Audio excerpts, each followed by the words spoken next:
कहीं तेरा बाप तो बदला नहीं ले रहा है हमसे? मेरा बाप इस घर की नींव बचाने के लिए रोज अपनी कब्र खोद रहा है। यही तो, अपनी कब्र खोदते खोदते झल्ला गया होगा और अब मेरे बाप की कब्र खोद रहा है। तुमने कौन सी नींव जोड़ी है उनकी? क्या पता कब्र ही खोद रहे हो। औरत है, औरत बनकर रहे।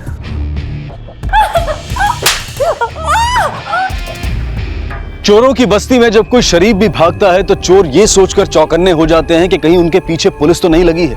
लेकिन किसकी गठरी में चोर था और किसकी दाढ़ी में तिनका, ये फिलहाल मुखौटे में था। लेकिन इन चेहरों में वो कौन था जिसका कनेक्शन अनंत की किडनैपिंग और पूर्वा की हत्या से भी जुड़ा था? क्या इस स्केलेटन का इन दोनों केसेस के साथ कोई कनेक्शन था भी, या फिर ये केस अपराधियों की छटनी में सामने आने वाला कोई छुपा हुआ अपराध था? सर, जो स्केलेटन शिंदे कंस्ट्रक्शन साइट पे हमें गड़ा मिला था, उसकी मौत करीब 6 महीने पहले सर पे हुए वार की वजह से हुई थी और स्कल फ्रैक्चर भी है सर। लेकिन 6 महीने पहले किसका मर्डर हुआ होगा जिसका एक नाक शिंदे फैमिली से कोई कनेक्शन हो सकता है? कनेक्शन हो सकता है सर, क्योंकि जिस लोकेशन के पीसीओ से आपको कॉल आया था, उस लोकेशन पर अक्सर एकनाथ की बेटी श्रुति और उसके पति काशीराव का फोन एक्टिव रहता है। तो हो सकता है सर श्रुति या काशीराव में से किसी ने आपको कॉल किया हो। और एक बात सर, ये श्रुति और काशीराव की ज्यादातर बातें रमाकांत भिड़े से होती हैं। ये रमाकांत भिड़े कौन है? एकनाथ का राइट हैंड। एकनाथ के सारे काम यही देखता है सर। और सर, जब हम शिंदे की फैमिली से मिलकर आए थे, उसके 2 घंटे बाद से श्रुति का फोन बंद है।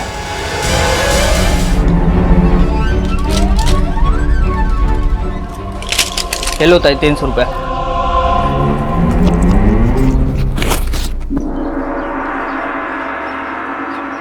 दादा, इतने पैसे तो नहीं है मेरे पास।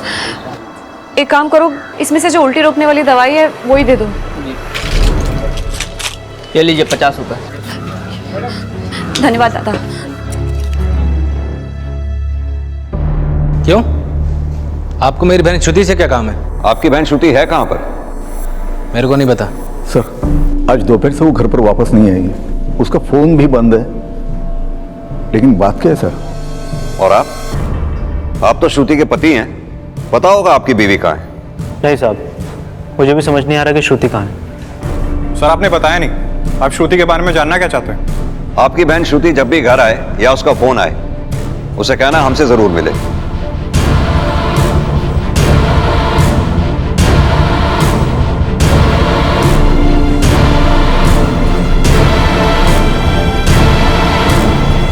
सर, कहीं ऐसा तो नहीं जो कॉल हमको आया था वो श्रुति ने ही करवाया हो सकता है श्रुति को अपने बाप से कोई प्रॉब्लम हो। पता करो श्रुति का फोन आखिरी बार कहां बंद हुआ था।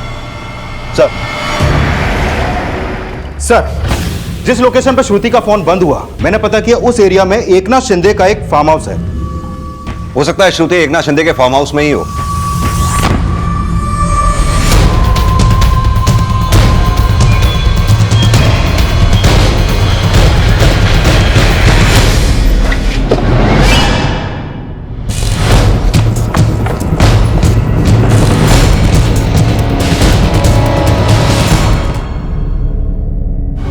ये तो बोलती थी कि काशी के बिना जी नहीं सकती मैं। काशी को धोखा देकर मर गई वो। बाबा, अब पता चला ये भिड़े ये जो तुम्हारे पीठ पे चूना घोंप रहा है। ये जो कंस्ट्रक्शन साइट पे आपको स्केलेटन मिला है ना, देखना उसके मर्डर में भी भिड़े का ही हाथ होगा। भिड़े का एड्रेस दीजिए हमें।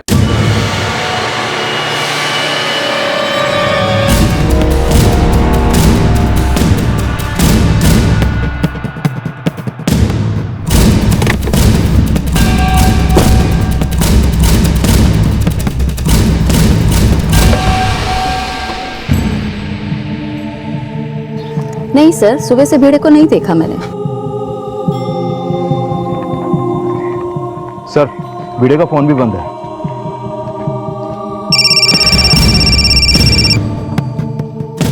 बोलो दामोदर। सर, हमने फार्म हाउस के आसपास पूछताछ की तो यह पता चला कि श्रुति के पति काशी को फार्म हाउस के बाहर देखा गया था।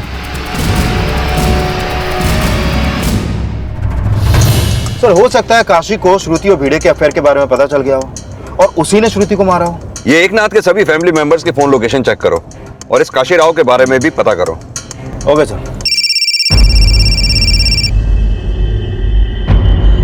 हेलो, अगर अनंत सही सलामत चाहिए तो कल तक पैसे दे दो, नहीं तो मार देंगे अनंत को। नहीं अनंत को कुछ मत करना प्लीज। मैं कोशिश कर रहा हूँ। मैं मेरी बात सुनो। मैं hello hello hello hello hello क्या हुआ मेरे अनंत को? बोलो क्या हुआ? सर, जिस पीसीओ से आपको कॉल आया था उसकी लोकेशन रामवाड़ी की है। शिरके ये भिड़े भी गायब है और उसका फोन भी बंद है। लेकिन सर समझना यह भी होगा कि जिस किडनैपर की मौत हॉस्पिटल में हुई थी उससे जब आपने ये पूछा कि अनंत की किडनैपिंग किसने करवाई तो उसने एकनाथ का नाम क्यों लिया? एकनाथ? लेकिन उस किडनैपर ने सिर्फ एकनाथ बोला, शिंदे नहीं बोला। हो सकता है वो ये बोलना चाहता हो कि एकनाथ का आदमी या एकनाथ का सेक्रेटरी, या फिर ये भी हो सकता है वो एकनाथ नहीं, एकनाथ से संबंध रखने वाले उसके किसी रिश्तेदार का नाम लेना चाहता हो, जैसे एकनाथ के बेटी, बेटा, नौकर या फिर कोई भी। लेकिन फिलहाल हमारा शक भिड़े पर इसलिए है क्योंकि वो गायब है। शिरके कहीं ऐसा तो नहीं श्रुति के मर्डर का राज अनंत के किडनैपिंग के किसी राज से भी जुड़ा हो? सर, मैंने श्रुति के पति काशीराव का बैकग्राउंड चेक किया। वो एकनाथ के बिजनेस राइवल के अटेम्प्ट टू मर्डर के केस में जेल भी जा चुका है। सर, काशी के अलावा एकनाथ की फैमिली का कोई भी मेंबर उस फार्म हाउस पे नहीं था जहां पर श्रुति की लाश मिली थी। और हाँ, एक और बात सर, पोस्टमार्टम के रिपोर्ट के हिसाब से श्रुति की मौत गला घोटने से हुई है और उस दिन दोपहर 3 से 4 के बीच हत्या का वक्त है। और सर, काशी का फोन भी उसी समय वहां पर एक्टिव था। शिरके, लेके आओ इस काशी को। साहब, मैंने श्रुति को नहीं मारा। तूने मारा या नहीं मारा ये तो हम तेरे से सच निकलवा ही लेंगे। अपने ससुर को फंसाने के लिए ही तूने अनंत की किडनैपिंग कराई हो? नहीं साहब, मैंने ऐसा कुछ भी नहीं किया है। एक बात बता, श्रुति का भिड़े के साथ अफेयर था, ये बात तू पहले से जानता था? नहीं साहब। तो फिर एकनाथ शिंदे के जिस फार्म हाउस से हमें श्रुति की लाश मिली, तेरा फोन वहां एक्टिव था, कैसे? अब तो खुद बताएगा या हम अपने तरीके से निकलवाएं? साहब, मैं फार्म हाउस पे गया था, लेकिन मेरे ससुर जी ने मुझे बोला था कि वहां पर एक मीटिंग है, इसलिए मैं गया था। साहब, मैंने श्रुति को नहीं मारा। अब मेरा यकीन कीजिए, जब मैं वहां गया तो श्रुति मरी पड़ी थी। या फिर कहीं ऐसा तो नहीं तू वहां पहुंचा, तूने अपनी बीवी श्रुति को भिड़े के साथ वहां देखा हो? साहब, मुझे फंसाया जा रहा है मेरी बीवी की मर्डर केस में। मुझे नहीं पता कि मेरी बीवी को भिड़े ने मारा या और किसी ने। साहब, जब मैं वहां पहुंचा,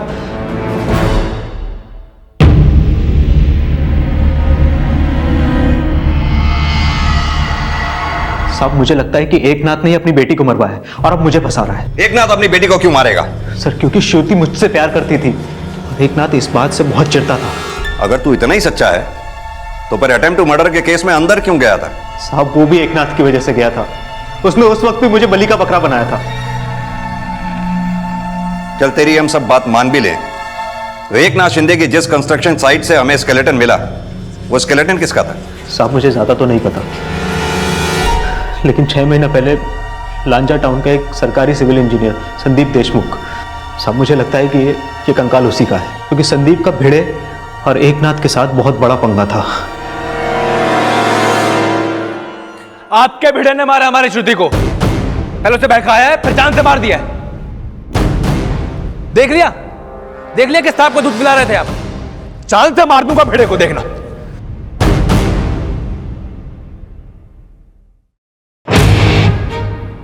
फिर अभी लफड़ा था क्या भिड़े के साथ? बोल।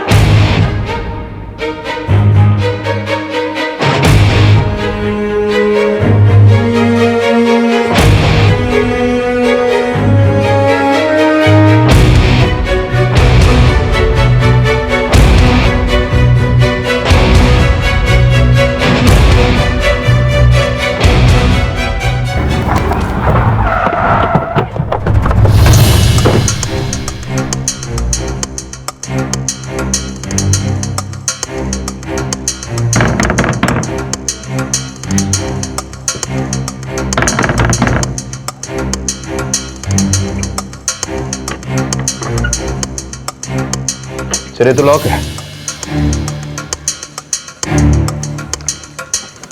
सुनिए, संदीप देशमुख का घर यही है ना? जी सर।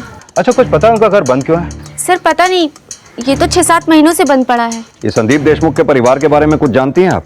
सर, संदीप जी अपनी वाइफ और बेटी के साथ यहाँ रहा करते थे, लेकिन उनकी वाइफ तो काफ़ी टाइम पहले गुजर गई थी। और सर बाद में संदीप जी भी लापता हो गए और बेचारी उनकी बेटी कुछ समय बाद वो भी अपने किसी रिश्तेदार के यहाँ चली गई। किस रिश्तेदार के यहाँ? सर इसका मुझे आइडिया नहीं।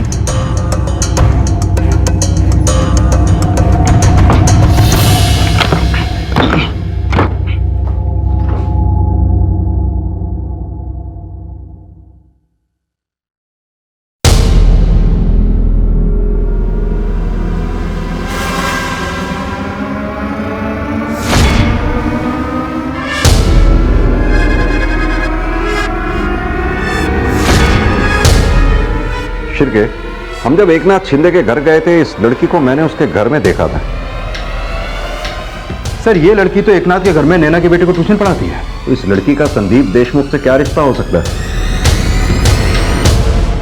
साहब, ये तो संदीप जी की बेटी है, लक्ष्मी। सर मैंने कुछ नहीं किया, लेकिन ये सच है, मेरे बाबा को गायब करवाने में उस एकनाथ शिंदे का ही हाथ है। सर मुझे उन पर शक था, इसलिए मैं उनके खिलाफ सबूत इकट्ठा करने के लिए वहाँ टीचर की जॉब कर रही थी। अगर तुम्हें एकनाथ शिंदे पर शक था तो पुलिस की मदद भी तो ले सकती थी। उसकी जासूसी करने की क्या जरूरत थी? सर मैं कोई गैर कानूनी काम नहीं कर रही हूँ और ना ही कभी करूँगी, क्योंकि मेरे अंदर भी मेरे बाबा का खून है। सर मेरे बाबा संदीप देशमुख न्यू कंस्ट्रक्शन में एनओसी देते थे और शिंदे कंस्ट्रक्शन हर काम इलीगल तरीके से करता है। सर मुझे पूरा शक है मेरे बाबा को गायब करवाने में एकनाथ शिंदे का ही हाथ है। और रही बात पुलिस की मदद लेने की, तो सर मैंने मेरे बाबा की मिसिंग कंप्लेन लॉन्च करवाई थी। आप चाहें तो पता कर सकते हैं, एफआईआर की कॉपी मेरे पास भी है, लेकिन पुलिस आज तक उनका पता नहीं कर पाई। तो सर अगर मैंने अपने तरीके से अपने बाबा के गायब होने का राज पता करने की कोशिश की है, तो क्या गलत कर दिया? लक्ष्मी देशमुख के पिता संदीप देशमुख का मिसिंग केस 6 महीने पहले फाइल हुआ था और तब से संदीप देशमुख का गायब होना एक रहस्य ही बना हुआ था। पुलिस ने शिंदे कंस्ट्रक्शन साइट पर मिले कंकाल का डीएनए लक्ष्मी देशमुख से मैच कराने का फैसला किया, लेकिन आपको बताता हूं। सर लक्ष्मी का डीएनए उस स्केलेटन के डीएनए से मैच करता है जो हमें एकनाथ शिंदे की कंस्ट्रक्शन साइट पर गड़ा मिला था। लक्ष्मी, हमें एकनाथ शिंदे के कंस्ट्रक्शन साइट से जो स्केलेटन मिला था वो तुम्हारे बाबा का ही था।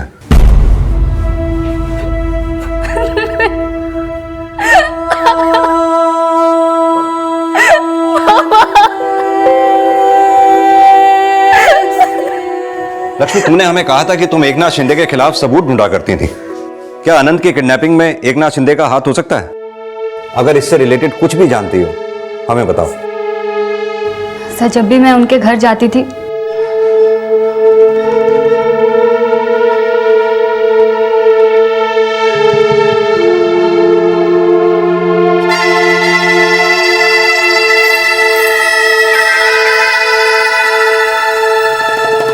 और उस दिन आपके उनके घर वालों से मिलने के बाद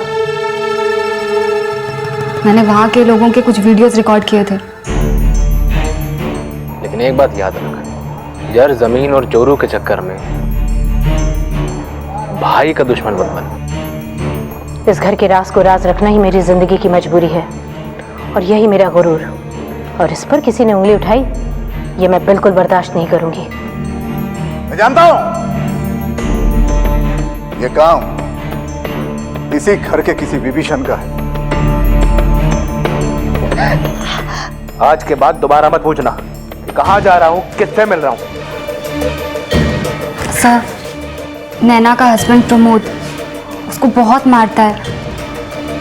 अगर इस घर में सबसे ज्यादा कोई दुखी और अत्याचार सह रहा है तो सर वो नैना ही है।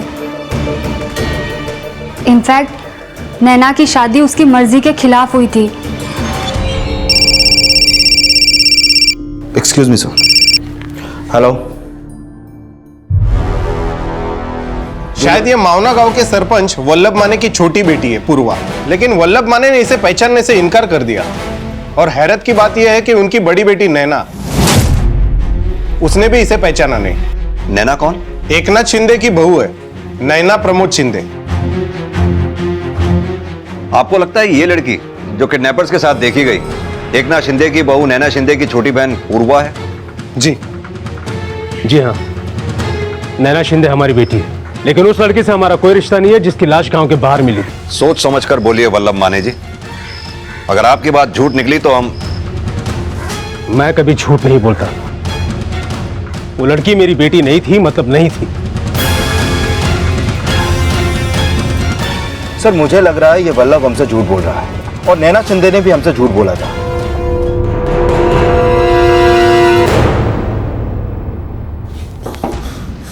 बोल।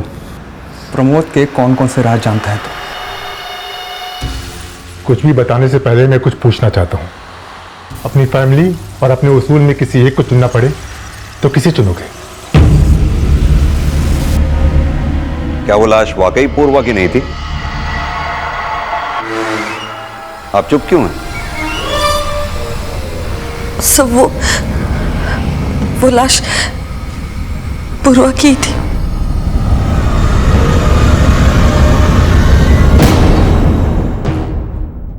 तो तुमने उस लाश को पहले क्यों नहीं आइडेंटिफाई किया? क्योंकि मेरे बाबा ने मना किया था। अगर पूर्वा तुम्हारी बहन थी तो वो उन किडनैपर्स के साथ क्या कर रही थी जिन्होंने अनंत दीक्षित को किडनैप किया था? मला नहीं माहित सर। मैं पूर्वा से तब से नहीं मिली हूँ जब से वो घर से भागी थी।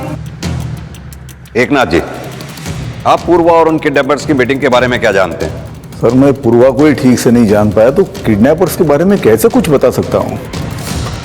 बस सर, इस घर में इससे ज्यादा और कोई कुछ नहीं जानता। लेकिन उस किडनैपर ने तो आप ही का नाम लिया था और एकनाथ की कंस्ट्रक्शन साइट पे स्केलेटन होने का हमें फोन आना। यस, मेरे को एकनाथ शिंदे के क्राइम का मालूम है। एकनाथ शिंदे की रामवाड़ी वाली साइट पे जाइए। और अब ये श्रुति का मर्डर, इन सब बातों में कोई ना कोई कनेक्शन जरूर है शिरकी। पॉसिबल है सर। सर, हो सकता है नैना शिंदे अपनी बहन पूर्वा के साथ मिलकर एकनाथ से बदला लेना चाहती हो, क्योंकि सर इस घर में नैना की इज्जत ना तो उसका पति करता है और ना ही कोई और सर हो सकता है कि स्केलेटन की न्यूज देने वाला फोन कॉल भी नैना की कोई चाल हो और श्रुति को नैना का ये राज पता चल गया और श्रुति का मर्डर नैना की किसी साजिश से जुड़ा है। इन सब में एक बात अटपटी है, पूर्वा अगर किडनैपर से मिली हुई थी तो फिर पूर्वा का रेप और मर्डर किसने किया? अनंत की किडनैपिंग क्या वाकई नैना के इशारे पर चल रही थी या फिर इसका असली हमराज कोई और ही है? दोबारा इसे छूना मत। छूने तो इसे तुझे भी नहीं दूंगा मैं। लेकिन तूने जिसे छुआ है वो मेरे सामने आ चुका है। भेड़े मेरे पास है। वो तूने क्या क्या कांड किए हैं, भेड़े ने मुझे सब कुछ बता दिया है। किडनैपर्स के साथ देखी गई लड़की को अब नैना शिंदे द्वारा अपनी बहन पूर्वा मान लिया गया था, लेकिन नैना द्वारा दी गई जानकारी अब भी अधूरी थी। पुलिस मान रही थी कि अनंत के किडनैपर्स वल्लभ माने के गांव मावना और आसपास के इलाकों से हो सकते हैं। उनकी पहचान के लिए पुलिस ने एक सर्च ऑपरेशन शुरू किया और जल्द ही उन तीनों किडनैपर्स की पहचान सामने आ गई। साहब, ये लड़की तो भास्कर की गर्लफ्रेंड है साहब, पूर्वा। और पूर्वा की बड़ी बहन तो भास्कर को अपने छोटे भाई जैसा समझती थी। तेरे को तो मालूम ही होगा। किधर आइए भिड़े? भाऊ, अगर मैं बता दूं तो मेरे को क्या मिलेगा? पिछले केस में भी आपने मेरे को बलि का बकरा बना दिया था। चल ठीक है, पूरा बिल्डिंग तेरे नाम पे कर दूंगा। बता। भाऊ, भेड़े मेरे को जिंदा मांगता है। वो कमीना मेरी बीवी के साथ सोया था। उसे जान से मारोगे ना? तू बस मेरे को इतना बता, भिड़े है किधर? देख वल्लभ, तू मेरे बचपन का दोस्त है। मैं तुझसे भले ही बिजनेस में आगे बढ़ गया, लेकिन अपनी दोस्ती को नहीं भूला। अपने बेटे की शादी मैंने तेरी बेटी के साथ कर दी, लेकिन तूने गलत फहमी को झगड़ा समझकर अपनी बेटी नैना के साथ मिलकर मुझे फंसाने की कोशिश की। नहीं, ऐसा न बोलो साहब। आपका ऐसा नहीं भूला मैंने ऐसा कुछ भी नहीं किया। अगर मेरी बेटी ने ऐसा कुछ किया है तो मुझे पता नहीं, पर मेरी बेटी को मारना मत भाऊ। उठ उठ। ठीक है, अगर अपनी बेटी नैना को बचाना चाहता है तो एक कीमत चुकानी पड़ेगी तेरे को। सर, भास्कर की फोन लोकेशन से उनके एक हाइडआउट का पता चला है। वहाँ एक ठेले वाले ने बताया कि दामले भी ओमकार की तरह मर चुका है और उसकी बॉडी को अंतिम संस्कार के लिए शमशान घाट पर ले गए थे।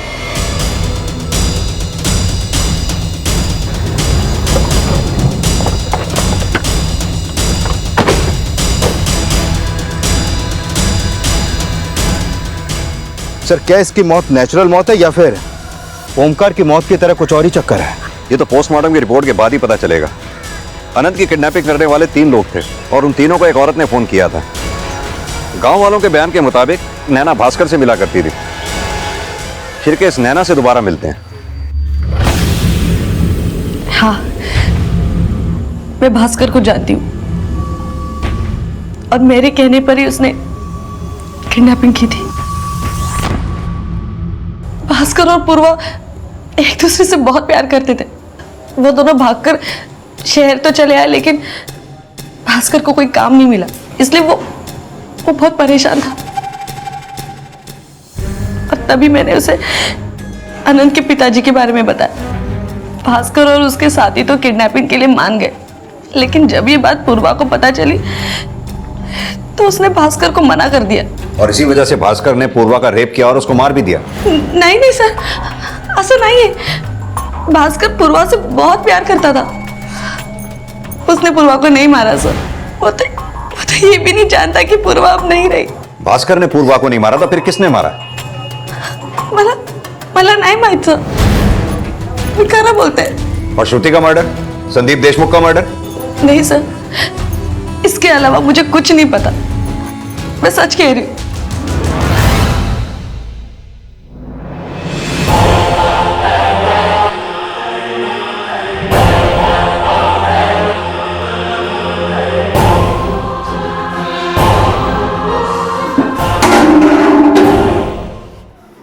पानी पानी चाहिए, पानी।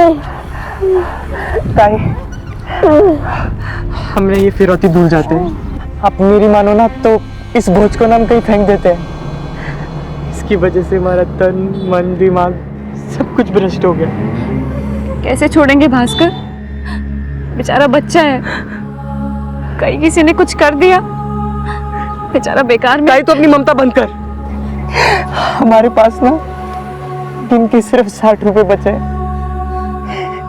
ना खाने का होश है ना पीने का। हम लोग क्या करेंगे ताई? भगवान पे विश्वास कर भास्कर। भगवान हम गरीबों की कभी नहीं सुनता, सिर्फ रईसों की सुनता है।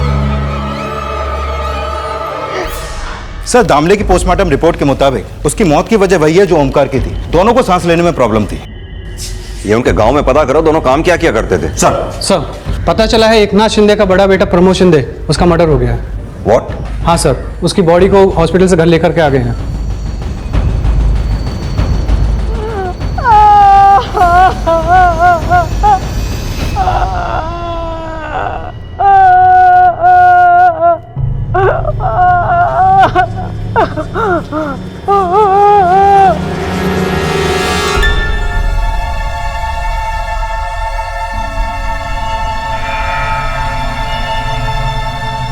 इसके पहले कोई कुछ कहे, मैं कन्फेस करना चाहता हूं। प्रमोद दादा का मर्डर मेरे हाथों हुआ।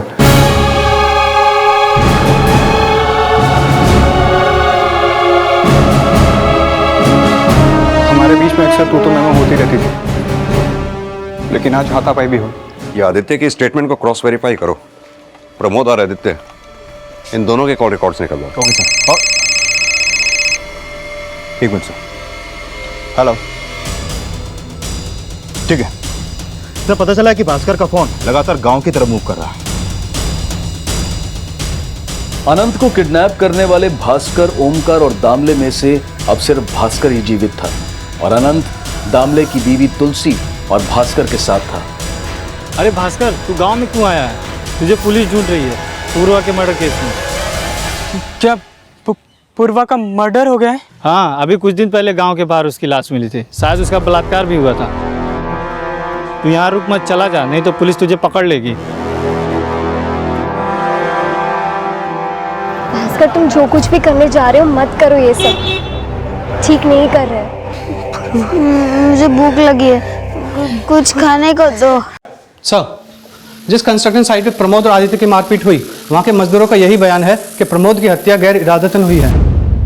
सर, दामले, ओमकार और भास्कर तीनों गोताखोर थे और ये तीनों ही वल्लभ माने के लिए काम किया करते थे।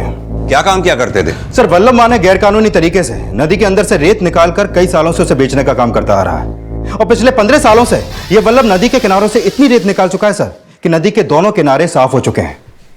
और सर, नदी की तली से रेत निकालने के लिए वो गांव के मासूम लोगों को उन्हें गोताखोर बनाकर नदी के अंदर भेजकर रेत निकलवाने का काम करता है। और सर, ये दामले और ओमकार इसी काम की वजह से मारे गए।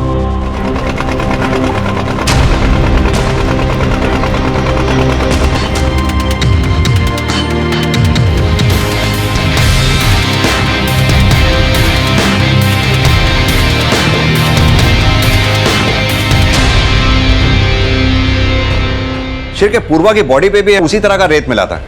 कहीं ऐसा तो नहीं पूर्वा का रेप और मर्डर भी उन्हीं गोताखोरों ने किया हो, वल्लभ माने से बदला लेने के लिए? इस वल्लभ माने को लेके आओ। सब सरपंच वल्लभ माने, तो तू गैर कानूनी तरीके से सैंड माइनिंग का धंधा नहीं करवाता। देखिए साहब, आपको जिसने जो बताना था बता दिया। हाँ, मैं रेत का धंधा करता हूँ सर, लेकिन नदी के तले से रेत निकलवाने में उसमें कोई सच्चाई नहीं है सर। जिसने अपने बेटी की लाश को नहीं पहचाना उसका हम विश्वास करेंगे? सर, मैंने आदित्य और प्रमोद के कॉल रिकॉर्ड चेक किए। पता चला कि आदित्य लगातार भिड़े के टच में था, और सर भिड़े का फ़ोन जब बंद हुआ उसकी आखिरी लोकेशन मोतीबाग थी, जहां प्रमोद का फ़ोन भी एक्टिव था। सर, मोतीबाग में तो एकनाथ शिंदे की एक कंस्ट्रक्शन साइट भी है। देखिए सर जी, भले ही भिड़े ने मेरी पीठ में छुरा भोंका हो, लेकिन उसके मर्डर से मेरा कोई लेना देना नहीं है। तुम्हारा लेना देना नहीं तो तुम्हारे बेटे का तो लेना देना है। आदित्य के फोन की लोकेशन भिड़े के फोन की लोकेशन से मैच करती है। जाहिर सी बात है कि आदित्य ने ही भिड़े को मारा होगा। सर, मैं मानता हूं कि मैं भिड़े के टच में था, लेकिन मैंने उसका मर्डर नहीं किया। फिर क्यों उसके टच में थे? बाबा और प्रमोद जो गलत धंधे कर रहे थे उसके बारे में पूछ रहा था, लेकिन पता नहीं कहां से प्रमोद दादा को भिड़े के बारे में पता चल गया और उसने उसे वहां से गायब कर दिया। भी तो हो सकता है कि तुमने ही भिड़े को मारा हो, यह बात प्रमोद को पता चली हो और बाद में तुमने प्रमोद को मार दिया। हाँ, मेरा उनका झगड़ा हुआ था, लेकिन सिर्फ भिड़े के वजह से नहीं। भिड़े ने मुझे प्रमोद दादा के एक और कांड के बारे में बताया था। कैसा कांड? सर, प्रमोद ने ही नैना की बहन पूर्वा का रेप और मर्डर किया था, और नैना को भी बात पता थी कि प्रमोद ने ही पूर्वा का रेप और मर्डर किया है, लेकिन उसने मुझे कभी बताया नहीं। ये बात मुझे भिड़े ने बताई थी। शायद इसी वजह से प्रमोद दादा ने भिड़े को मार दिया होगा। हो सकता है आदित्य झूठ बोल रहा हो। ये पूर्वा के स्वैब से प्रमोद का डीएनए टेस्ट करके देखो। Okay sir. फिलहाल बाप बेटे दोनों को जाने दो। सर, आदित्य ने स्वीकार किया था कि आत्मरक्षा के दौरान उसके ही हाथों प्रमोद की हत्या हुई थी, लेकिन आदित्य ने पूर्वा के रेप और मर्डर के केस में प्रमोद शिंदे पर जो आरोप लगाया था, उसकी पुष्टि के लिए अदालत ने पूर्वा की बॉडी से मिले स्वैब सैंपल्स को प्रमोद शिंदे के डीएनए से मैच करने का आदेश दिया, और फिलहाल आदित्य को जमानत पर रिहा कर दिया गया।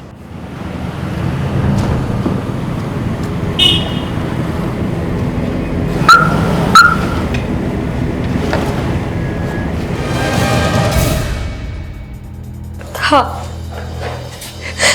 प्रमोद ने ही पूर्वा के साथ उस दिन पूर्वा मुझसे मिलने आई थी, और जब वो वापस जाने लगी तब प्रमोद ने उसके साथ। तुम्हारे पति ने तुम्हारी बहन के साथ ये सब किया और तुम फिर भी खामोश रही? मैं काय करणार सर, मेरे बाबा ने मुझे खामोश कर दिया। वो एकनाथ शिंदे के लिए इलीगल सैंड माइनिंग का काम करते, और उन्होंने बाबा की बहुत मदद भी की, इसलिए बाबा एकनाथ शिंदे के दबाव में थे और मैं बाबा के दबाव में। ये तो साफ है कि पूर्वा का रेप हुआ था, जो तेरे ही दामाद प्रमोद ने किया था, और ये बात तेरी बेटी नैना अच्छी तरह से जानती थी। तू क्या जानता था ये बता। सब मुझे नहीं पता, नैना ने मुझे कभी इस बारे में बताया नहीं। तू एकनाथ के लिए सैंड माइनिंग का धंधा करता है ना, हमें सब पता चल चुका है। मैं गांव का सरपंच था, तो एकनाथ नदी से रेत निकालकर इलीगल तरीके से बेचा करता था। आज से 15 साल पहले एक ट्रक के बदले में मुझे 150 रुपया दिया करता था, ताकि मैं चुप रहूं, किसी से कुछ नहीं कहूं, और मार्केट में हजारों रुपए में वो रेती बेचा करता था। फिर एकनाथ कंस्ट्रक्शन बिजनेस में आने के बाद ये इलीगल धंधे से अपने आप को अलग करने के लिए उसने ये धंधा मुझे सौंप दिया। धंधा एकनाथ का ही था, सिर्फ चलाता मैं था। नदी से रेत निकालते निकालते नदी के दोनों किनारे खाली हो चुके। अपने लालच में तुम लोगों ने गांव के मासूम लड़कों की जिंदगी बर्बाद कर दी। सर, एकनाथ शिंदे और उसका लड़का आदित्य दोनों गायब है, और दोनों के फोन भी बंद है। सब एकनाथ ने ही अपने बेटे आदित्य को अगवा किया होगा साहब। वो उससे बहुत चिढ़ता था। आदित्य बहुत ही ईमानदार और उसूलों वाला है। सच के लिए वो अपने बाप और भाई दोनों के खिलाफ जा सकता है। और कंस्ट्रक्शन साइट में जो कंकाल मिला था, उसकी खबर आप तक पहुंचाने के लिए एकनाथ को लगता है कि आदित्य दोषी है। अगर अपनी बेटी नैना को बचाना चाहता है तो एक कीमत चुकानी पड़ेगी तेरे को। बोलो भाऊ। तेरा जो गोडाउन है वो कुछ दिन के लिए चाहिए मुझे। अपने बेटे को किडनैप करना है। श्रुति को तू नहीं मारा ना? आप जानते हैं मैं किसी को मार नहीं सकता। प्रमोद को तो तूने मारा ही है। उस स्केल्टन के बारे में पुलिस को तूने ही बताया होगा। मुझे ये राज पता नहीं था बाबा, और पता होता ना तो पुलिस को कब का इन्फॉर्म कर चुका होता। मतलब तू मानता है कि तू मेरा दुश्मन है? रिश्ता तो बाप बेटे का है, लेकिन मेरा बैड लक कि मेरा बाप क्रिमिनल है। अभी भी वक्त है बाबा, जो भी कुछ बुरा किया ना उसका पश्चाताप कर लो, उसी में आपकी और हमारे खानदान की भलाई है। मेरे खानदान की भलाई किसमें, ये तू मत सिखा मुझे। मुगलों के टाइम में शहंशाह अपनी सल्तनत बचाने के लिए अपने औलाद का सर तक कलम कर देते थे। तेरे को और एक मौका देता हूं, सोच ले क्या चाहिए तुझे, परिवार या अपने उसूल? ये चॉइस तो मैंने लंदन से आने के बाद ही साफ कर दी थी बाबा। मुझे तो सिर्फ ईमानदारी से काम करना था, लेकिन आपको ही प्रमोद दादा काशी और भीड़े जैसे चमचे पालने का शौक था।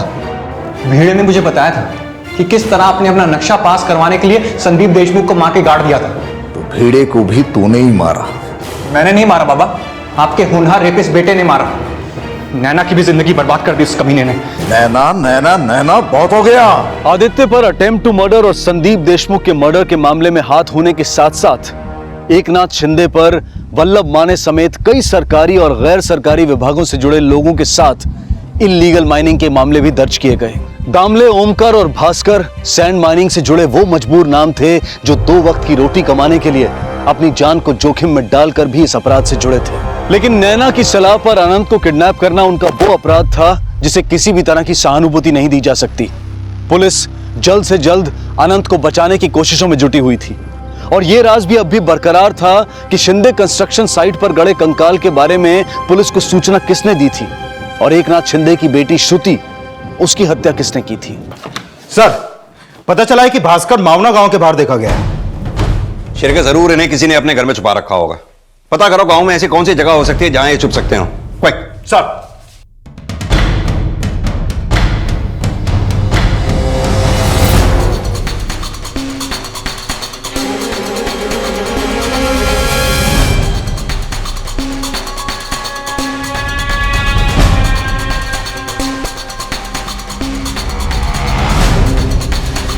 सब पुरोहित को लक्ष्मी ने ही जॉब पर लगवाया था। चलो लक्ष्मी, बोलो अब। सर, जब आप पहली बार एकनाथ शिंदे के घर गए थे, उसके बाद श्रुति और काशीराव को मैंने बात करते हुए सुना था। काशी, यही सही वक्त है इन लोगों को इनकी औकात दिखाने का। तुम संदीप की हत्या का राज पुलिस को बता दो। तो ये बात तुमने हमें पहले क्यों नहीं बताई? इसीलिए ना, क्योंकि श्रुति को तुम ही नहीं मारा है। हाँ साहब, मानना पड़ा श्रुति को। हम तो सोच रहे थे कि वो भी एकनाथ शिंदे के खिलाफ है और हम भी। साहब, हमने सोचा कि जाकर उससे हाथ मिला लेते, लेकिन हम श्रुति से मिलने फार्म हाउस गए थे, लेकिन उल्टा वो हम पर ही शक करने लगी। मैं अच्छे से जानती हूँ, तुम दोनों को एकनाथ शिंदे ने मेरी और काशी की जासूसी करने के लिए भेजा है ना। बताओ अब क्या चाल चल रहा है वो? देखो श्रुति ताई, ऐसा कुछ भी नहीं है। मैं भी तुम लोगों से क्यों बात कर रही हूँ, खुद ही फोन करके पूछ लेती हूँ। लक्ष्मी और पुरोहित अपना क्राइम कन्फेस कर चुके थे, और पुरोहित के जरिए पुलिस को अनंत तक पहुंचने की एक लीड मिली। तू भी पहले गोताखोर था ना, ये बता ऐसी कौन सी जगह हो सकती है जहां पे भास्कर और तुलसी अनंत को रख सकते हैं?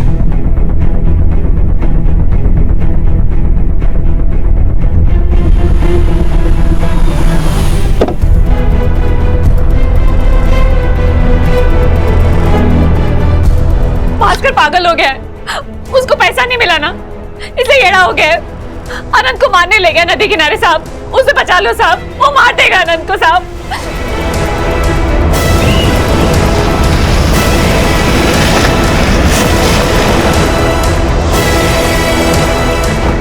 चारों तरफ फैल जाओ, जितने नाव वाले हैं सबसे पूछताछ करो, शायद किसी ने कुछ देखा हो।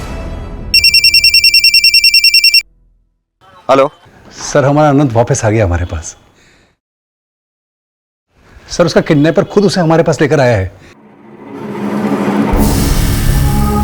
हमारी गरीबी ने हमारा दिमाग खराब कर दिया था, जब उस मासूम को तकलीफ दे रहे थे। लेकिन साहब, अगर मैं अब भी पूर्वा की आवाज को अनसुना करता तो मेरी जमीन मुझे कभी माफ नहीं करती, कभी माफ नहीं करती मुझे।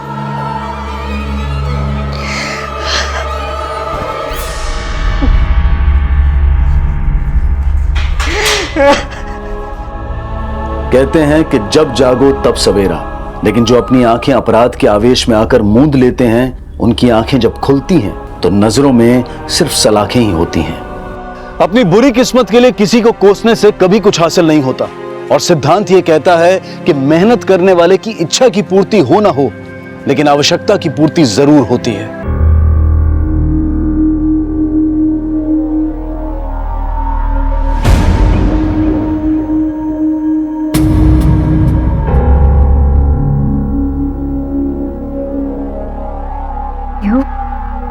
इंसान के सुख दुख उसके मरने के बाद उसके साथ ही खत्म हो जाते हैं।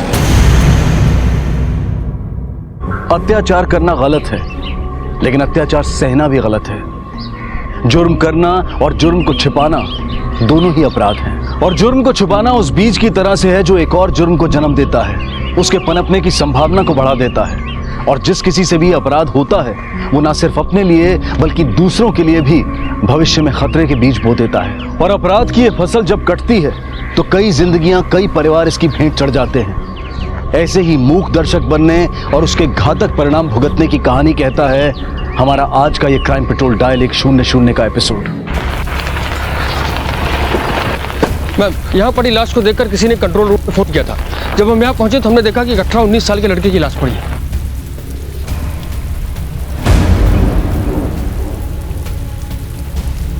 राणे, आसपास कुछ वेपन मिला? नहीं मैम, हम लोग आसपास ढूंढ रहे हैं लेकिन अभी तक कोई वेपन मिला नहीं है। हाँ, इसके पास से एक आईडी मिली है। इस लड़के का नाम अमन सिरके, और इस आईडी के मुताबिक इसकी उम्र 20 साल है। ये यहाँ बैक रोड पे क्या कर रहा था? कुछ पता नहीं चला मैम, लेकिन हाँ एक बात और, इसके पास से एक चिट्ठी भी मिली है। ये इंसान नहीं हैवान है, बलात्कारी है। इसने एक मासूम लड़की का बलात्कार किया है। इसे जीने का कोई हक नहीं है। संस्कृति रक्षक, संस्कृति रक्षक, ये क्या बकवास है? मैम, मुझे लगता है जिन लोगों ने इसका खून किया उन्होंने ये चिट्ठी इसके पास रखी है। वो पुलिस और लोगों को ये बताना चाहते हैं कि ये आदमी रेपिस्ट था और उन्होंने इसे सजा दी है।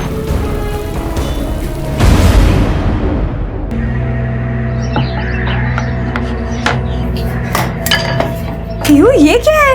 हिंदुस्तान का नक्शा बनाया तूने? पता है कि तेरा भैया ये रोटी भी खुशी से खा लेगा, लेकिन है कहाँ वो? अब तक नहीं आया। लगता है आज भी ओवर टाइम कर रहा हो।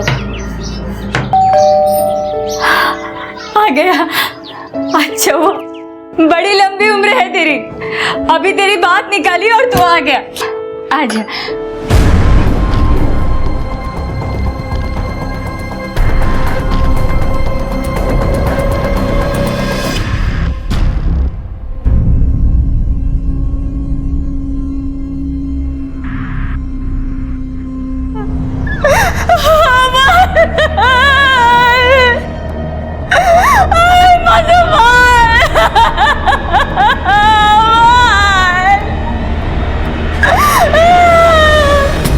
देखिए, अमन की डेड बॉडी हमें मलाड के बैक रोड पे मिली थी। आप बता सकती है वो वहाँ क्या करने गया था? मुझे नहीं पता मैडम। उसकी कोई गर्लफ्रेंड या फिर उसका कोई अफेयर चल रहा था? वो ऐसा लड़का नहीं था मैडम। देखिए, जहाँ से हमें अमन की डेड बॉडी मिली है वहीं एक चिट्ठी भी मिली है, और चिट्ठी पर साफ साफ लिखा है अमन ने किसी लड़की का रेप किया है। एक मिनट, ये क्या कहना चाह रही है आप बताएंगी? ये कह रही है कि मेरा भाई रेप नहीं कर सकता है। मैडम, अब ये क्या कर रही है? मेरा बेटा ऐसा कर ही नहीं सकता। बाजा बोल गया तो श्रावण बाड़ा सर का होता। उसने पूरे घर की जिम्मेदारी अपने सर पर उठा रखी थी। उसके बाबा के जाने के बाद वही सब करता था मैडम। वो ऐसा नहीं कर सकता है।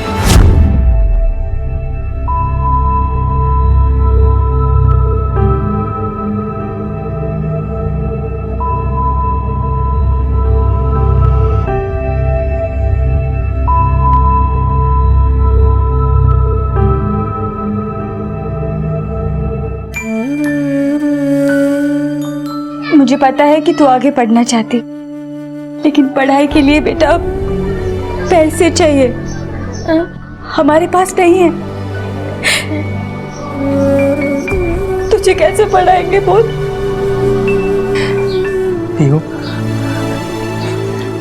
तू स्कूल जरूर जाएगी, मैं तुझे पढ़ाऊंगा। तुझे डॉक्टर बनना है ना? तू बनेगी तू डॉक्टर। मैं नौकरी करूंगा, मैं दिन रात मेहनत करूंगा। आई पीयू डॉक्टर जरूर बनेगी आई।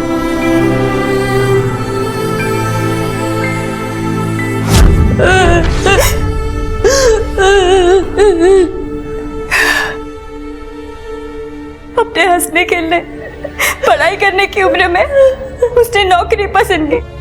पता है क्यों? क्योंकि वो हम दोनों की सेवा कर सके, हमें पैसों की कभी कमी ना हो। वो ऐसा नहीं कर सकता। कल अमन कहाँ पर था? मुझे नहीं पता मैडम। शाम को 5 बजे वो घर से निकलता था। उसकी रात की शिफ्ट होती थी। सुबह 4-5 बजे आ जाता था। कभी अगर ज्यादा काम हुआ तो थोड़ी बहुत देरी हो जाती थी। हमें लगा आ जाएगा, लेकिन नहीं आया। नहीं आया।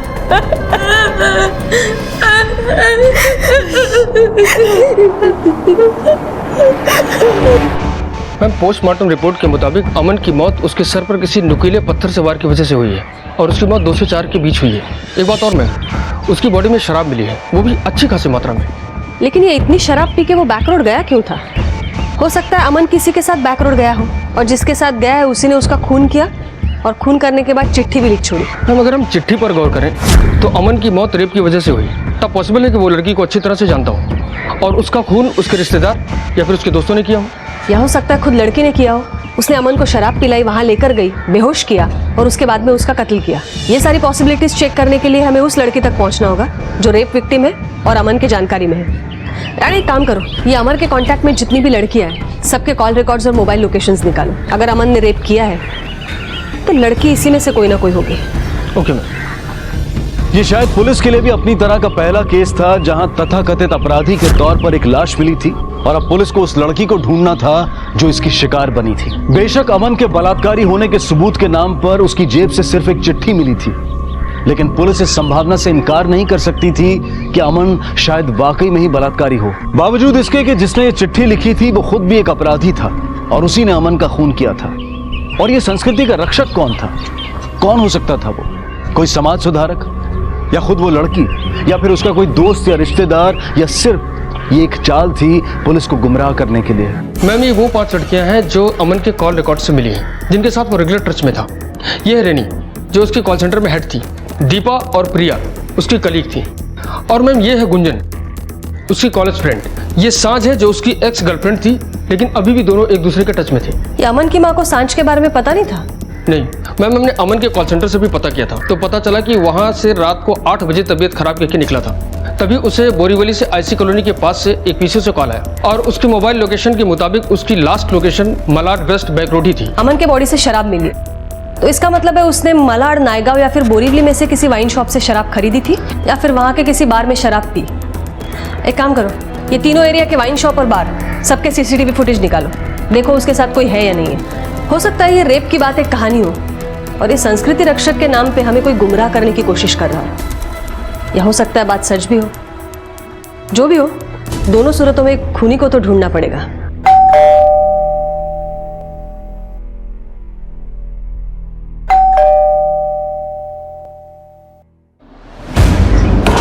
और निर्मला बहन, ये क्या छपा अखबार में? आपके बेटे अमन ने किसी लड़की का रेप किया था? नहीं, उन्हें कोई गलतफहमी हुई है। अगर ये बात सच निकली ना तो तुमको ये घर खाली करना पड़ेगा, क्योंकि मैं ऐसे रेपिस्ट फैमिली को अपने घर में कभी नहीं रहने दूंगा।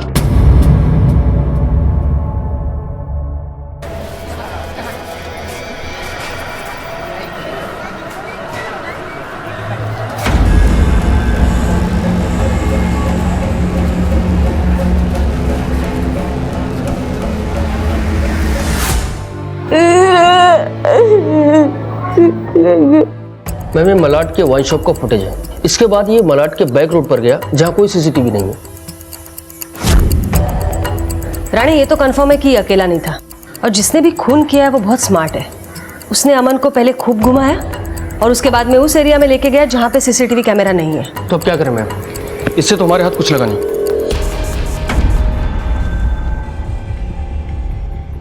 सबसे पहले तो ये पता करना पड़ेगा कि अमन ने किसी का रेप किया था भी या नहीं।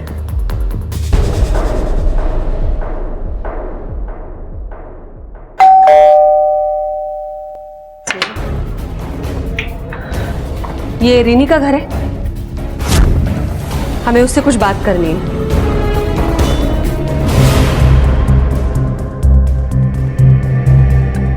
अमन ऑफिस में मेरा सबऑर्डिनेट था। क्या तुम अमन से रेगुलरली फोन पर बात करती थी, मिलती थी उससे? जी हाँ, एक्चुअली हम सेम ऑफिस में काम करते थे, तो काम के सिलसिले में उससे मिलना भी पड़ता था और फोन पे बात भी करनी पड़ती थी। देखो डरो नहीं, हम तुम्हें परेशान नहीं करना चाहते, बस कुछ सवालों के जवाब चाहिए। ये अमन लड़का कैसा था, बिहेवियर कैसा था उसका? अच्छा लड़का था वो, और उसका बिहेवियर भी सबके साथ अच्छा था। पर आप ये सब क्यों पूछ रहे हैं? अमन ने तुम्हारे साथ कोई बदतमीजी करने की कोशिश की थी?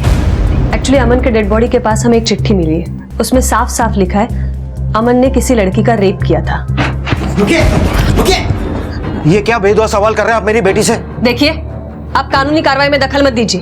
हम कोई मन से सवाल नहीं पूछ रहे, किसी की जिंदगी गई है उस सिलसिले में बात कर रहे हैं, और अगर सवाल पूछा जाता है तो उसका जवाब देना पड़ेगा। आप भी समझा कीजिए। बोलो, अमन ने कभी तुम्हारे साथ बदतमीजी करने की कोशिश की थी? नहीं की थी। मैम, अमन मेरा क्लासमेट था और हम दोनों बहुत अच्छे दोस्त थे। मुझे बहुत बुरा लगा था जब उसके पापा की डेथ के बाद उसे अपनी पढ़ाई छोड़नी पड़ी। यार तू क्या कर रहा है अपनी लाइफ के साथ, मत छोड़ पढ़ाई। और ये कॉल सेंटर जॉब का कोई फ्यूचर है क्या? मैं बोल रही हूँ ना, पढ़ाई वापस शुरू कर। हाँ लेकिन नहीं कर सकता यार, घर वालों की जिम्मेदारी है। और अब तो मेरा सिर्फ एक ही सपना है कि पीयू के सपने को पूरा करूं, उसे डॉक्टर जो बनाना है। अमन ने आपके साथ कभी कोई बदतमीजी की? नहीं मैम। मैम, अमन के बारे में अभी तक जितनी इन्फॉर्मेशन मिल रही है उससे तो यही लगता है कि वो एक अच्छा लड़का था, अपनी फैमिली के लिए कुछ करना चाहता था। मुझे नहीं लगता कि वो रेप जैसी घिनौनी हरकत कर सकता है। और अगर कर सकता है तो मुझे शक है वो लड़की शायद रेने हो सकती है। और ये संस्कृति रक्षक कौन है इसका भी पता लगाना चाहिए हमें। रेने और संस्कृति रक्षक, इनमें क्या कनेक्शन है वो भी देखते हैं। लेकिन राणे, किसी भी नतीजे पर पहुंचने से पहले ये सांझ से मिलना बहुत जरूरी है। जी मैम।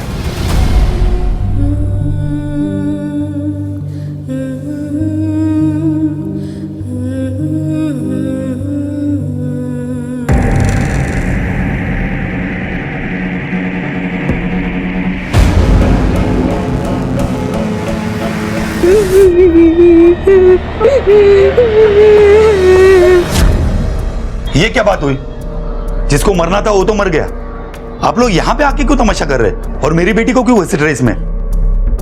इन सब में मेरी बेटी का कुछ लेना देना नहीं है। देखिए, हम किसी को घसीट नहीं रहे, ड्यूटी कर रहे हैं हमारी। और जहां से अमन की डेड बॉडी मिली है वहीं से चिट्ठी भी मिली थी, और चिट्ठी में साफ साफ लिखा है उसने किसी लड़की का रेप किया था। और अगर वाकई अमन ने रेप किया है तो वो लड़की और उसकी फैमिली सस्पेक्ट बनते हैं, समझे आप?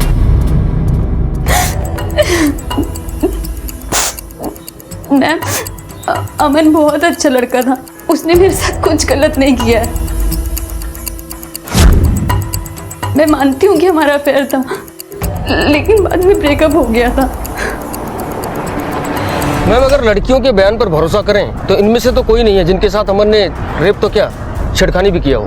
राणे, लेकिन हम यकीन के साथ नहीं कह सकते कि इनमें से किसी लड़की का रेप नहीं हुआ है या फिर अमन ने वाकई रेप किया है। रेप केसेस में मोस्टली प्रॉब्लम यही होती है कि लड़कियां सामने नहीं आती है, कंप्लेंट तक दर्ज नहीं करवाती है। मुझे तो अब भी उस पहली वाली लड़की पर शक है, रेने। वो हमसे जरूर कुछ छुपा रही है। हेलो, ओके ठीक है। मैम, सिटी हॉस्पिटल में अटेम्प्ट टू सुसाइड का केस आया है।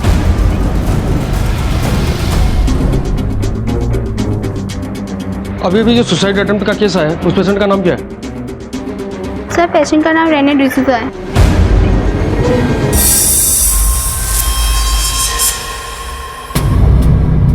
इसका मतलब है हमारा शक सही निकला। अमन ने तुम्हारे साथ जबरदस्ती करने की कोशिश की थी?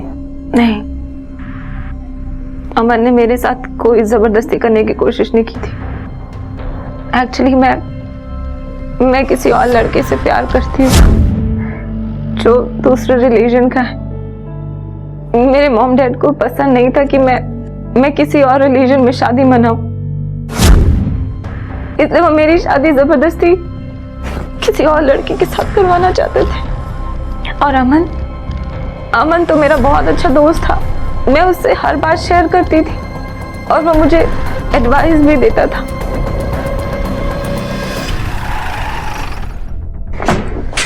राणा, इन 5 लड़कियों में से कोई नहीं है। इसका मतलब है जिस लड़की पर रेप किया गया है उसका नंबर कॉल रिकॉर्ड्स में नहीं है। हो सकता है वो या तो जान पहचान वाली हो या फिर आस पड़ोस वाली। ये 90% रेप केसेस में प्रेगनेंसी के चांसेस होते हैं, जिसको बाद में अबॉर्ट करवाया जाता है। ये जनकल्याण नगर और आसपास के एरिया में जितने भी क्लिनिक्स हैं, सबका 6 महीने का डेटा निकालो। देखो कोई अबॉर्शन हुआ है कि नहीं। Okay ma'am. Malvani area number 2 से कॉल आया था। उस एरिया में एक मर्डर हुआ है।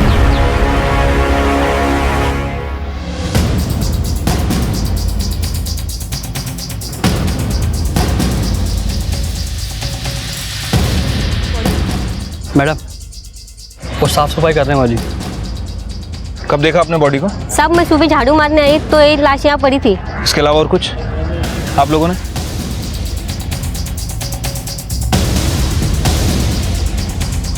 ये संस्कृति रक्षक कौन है जो कानून हाथ में लेके लोगों को मार रहा है? बॉडी की इन्फॉर्मेशन निकालो, शिनाख्त करने के लिए जरूरी है। इसके पास कुछ आईडी तो मिला नहीं है। ये आसपास के एरिया में रहता होगा, शायद इलीगल दारू का काम करता हो। कोई ना कोई जरूर पहचानता होगा।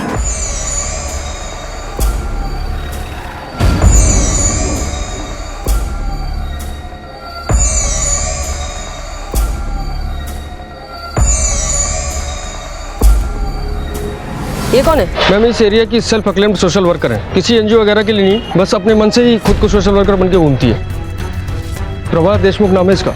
आप पहचानती है इसे? अरे इसे कौन नहीं पहचानता। दीना नाम है याचं। हमारे यहाँ गाँव की दारू बेचता था। अच्छा हुआ साला मर गया। इसकी दारू पी के ना कितने लोग बीमार पड़े, कितने कितने मर गए। जिसने भी मारा होगा ना इसको, बहुत पुण्य का काम किया है। कितने लोग मरते और पता नहीं। अमन के कत्ल के बाद दीना की लाश मिली और उसके पास भी एक चिट्ठी थी जिसमें लिखा था कि किसी संस्कृति के रक्षक ने उसके बुरे कर्मों के लिए और संस्कृति की रक्षा करने के लिए दीना का कत्ल कर दिया है। क्या वाकई ये किसी संस्कृति सुधार गिरोह का काम था जो कानून को अपने हाथ में लेकर न्याय के नाम पर अपराध कर रहा था? और इस संस्कृति रक्षक को निर्मला और उसकी बेटी की यातनाएं नहीं दिखी? ऐसे ढेरों सवाल थे जिनके जवाब अभी ढूंढने थे और हासिल ये था कि पुलिस के पास फिलहाल कोई संदिग्ध तक नहीं था। मैम, दीना शिंदे की पोस्टमार्टम रिपोर्ट के हिसाब से उसके सर के पीछे किसी नुकीले पत्थर से हमला किया गया। इसका मतलब है दीना और अमन दोनों का खून एक ही तरीके से किया गया है। दोनों को पीछे से पत्थर मारा गया और फिर चिट्ठी छोड़ी गई।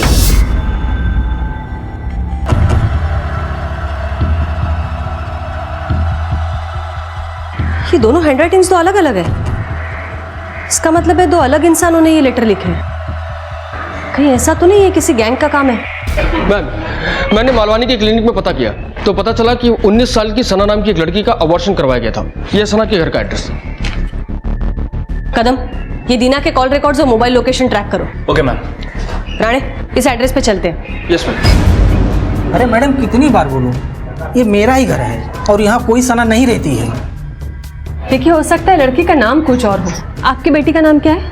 मैडम जी, मेरी कोई बेटी ही नहीं है।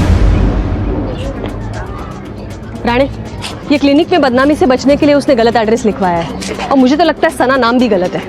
एक काम करो, क्लिनिक का सीसीटीवी फुटेज निकालो, लड़की का स्केच बनाओ, खबरियों को दो, सबको काम पे लगाओ। जी मैम। क्लिनिक के सीसीटीवी में जो लड़की दिख रही थी उसका पता हमारे खबरी ने लगा लिया है। उस लड़की का नाम सना नीलम है। वो जनकल्याण नगर में ही रहती है। और हमारे खबरी ने एक और इन्फॉर्मेशन दी है कि जनकल्याण नगर में ही 15-16 साल की एक और लड़की रहती थी, सुनहरी नाम की, जो अपने मौसी मौसा के घर रहती थी। पिछले 2 महीनों से गायब है मैम।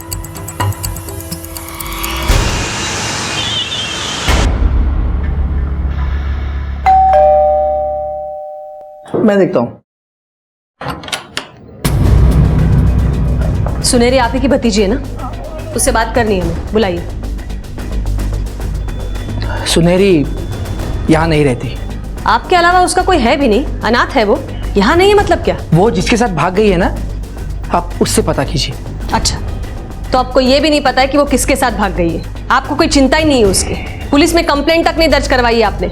मैडम, उसके भागने से हमारी बहुत बदनामी हुई है। आप अब ये चाहती है कि मैं खुद ढिंडोरा पीटूं ताकि जिनको पता नहीं उनको भी पता चल जाए और हम कहीं मुंह दिखाने के लायक ना रहे? देखिए मैडम, मैं आपसे हाथ जोड़ के विनती करता हूँ, आप चले जाइए यहाँ से प्लीज।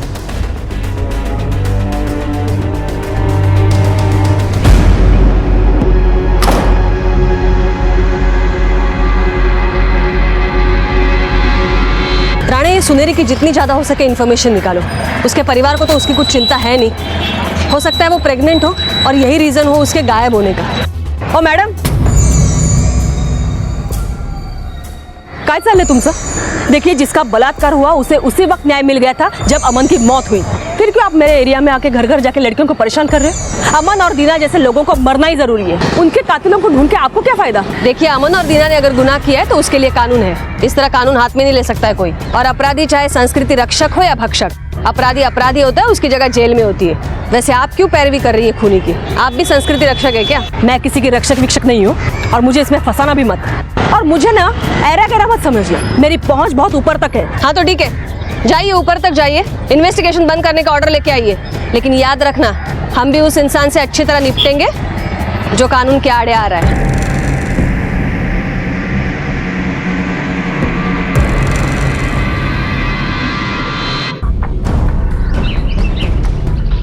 मैम, दीना के कॉल रिकॉर्ड में ज़्यादातर नंबर उससे काम से रिलेटेड लोगों के हैं, लेकिन मैम एक ऐसा नंबर सामने है जिससे दीना लगातार कांटेक्ट में था, और एक कॉल तो उसकी मर्डर के जस्ट पहले आया है। किसका नंबर है? मैम, किसी राधे के नाम रजिस्टर्ड है। हाँ मैडम, दीना से मेरी बात होती थी। उसने मुझसे पैसा लिया था जो वापस नहीं कर रहा था, और उस रात भी मैंने उसे पैसे के लिए ही फ़ोन किया था। तो अबे अभी दिमाग मत सरका, मैंने बोला ना पैसा दूंगा करके। अरे कितने साल से हम काम कर रहे हैं, अरे कुछ तो भरोसा होना चाहिए ना। मुझे ऐसा लगा कि किसी ने उस पर हमला किया होगा।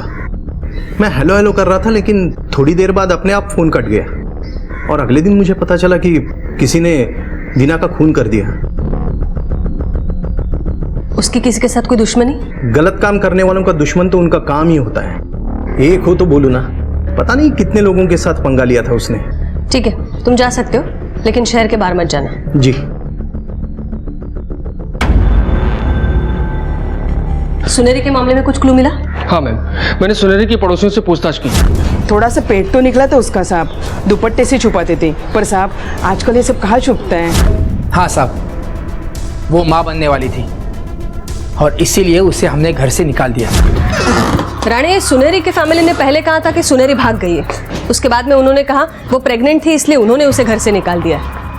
ये लोग झूठ क्यों बोल रहे हैं? कहीं कोई और मामला तो नहीं है? मैम, दीना के पड़ोसी से बातचीत की है। मैम, पता चला है कि दीना और प्रभा देशमुख, इन दोनों की आपस में बनती नहीं थी। उन दोनों में काफी झगड़े भी हुए हैं। ये प्रभा तो अपनी मर्जी से लीडर और समाज सेवक होकर घूम रही है ना? कहीं ऐसा तो नहीं है कि लोगों के नजर में अपनी इमेज अच्छी करने के लिए खून कर रही है? ये अमन और प्रभा दोनों का क्या कनेक्शन है, पता करो जरा। हेलो, क्या?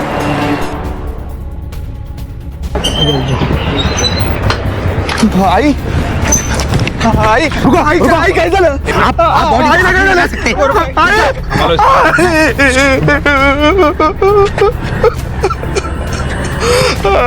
इंसान ने किया तो इसके पास भी जरूर कोई चिट्ठी मिलेगी। बॉडी चेक करा जरा, बगा चिट्ठी है का? आसपास देखो कहीं चिट्ठी है या नहीं।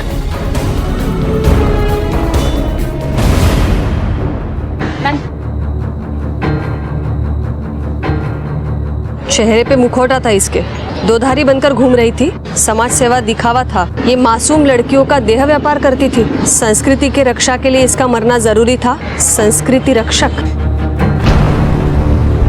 मैम, प्रभा देशमुख की पोस्टमार्टम रिपोर्ट में भी यही आया है। मैम, इसके सर पर भी किसी नुकीले पत्थर से हमला हुआ, जिसकी वजह से इसकी मौत हुई।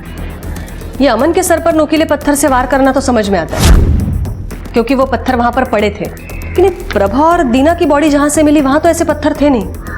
तो क्या खूनी पत्थर कहीं और से लेकर आया था? राणे, एक काम करा, कहीं आसपास अगर रोड बनने का काम शुरू है तो देखो, और अगर शुरू है तो वहां की सीसीटीवी फुटेज निकलवाओ, शायद कोई सुराग मिल जाए। Yes ma'am. मैम, कहीं ऐसा तो नहीं कि खूनी पहला खून करने के बाद उसी तरीके को फॉलो करने की कोशिश कर रहा है? हो सकता है। कदम, ये प्रभा के बैंक और कॉल रिकॉर्ड्स आ गए? आ गए मैम, और दोनों को मैंने चेक भी कर लिया है। मैम, जो चिट्ठी हमें मिली थी उसके हिसाब से तो लग रहा है कि प्रभा देशमुख वाकई समाज सेवक होने का नाटक कर रही थी। मैम, कॉल रिकॉर्ड के हिसाब से उसके अमीर लोगों और टॉप ग्रेड ऑफिसर से कांटेक्ट रहे हैं। अक्सर वही लोग इसके अकाउंट में पैसे भी ट्रांसफर करते थे। मैम, नेतागिरी के कारण अनाथ आश्रम और विधवा आश्रम दोनों जगह इसके कांटेक्ट थे, और वहीं से लड़कियां भी सप्लाई करती थी। ये प्रभा का सारा पास्ट और प्रेजेंट निकालो, और देखो दीना और प्रभा के बीच में कहीं कोई लिंक मिलती है या नहीं। Okay ma'am.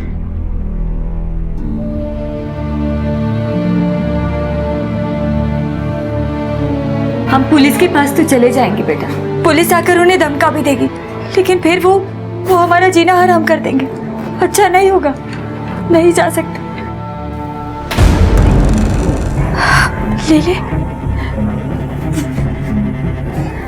दे।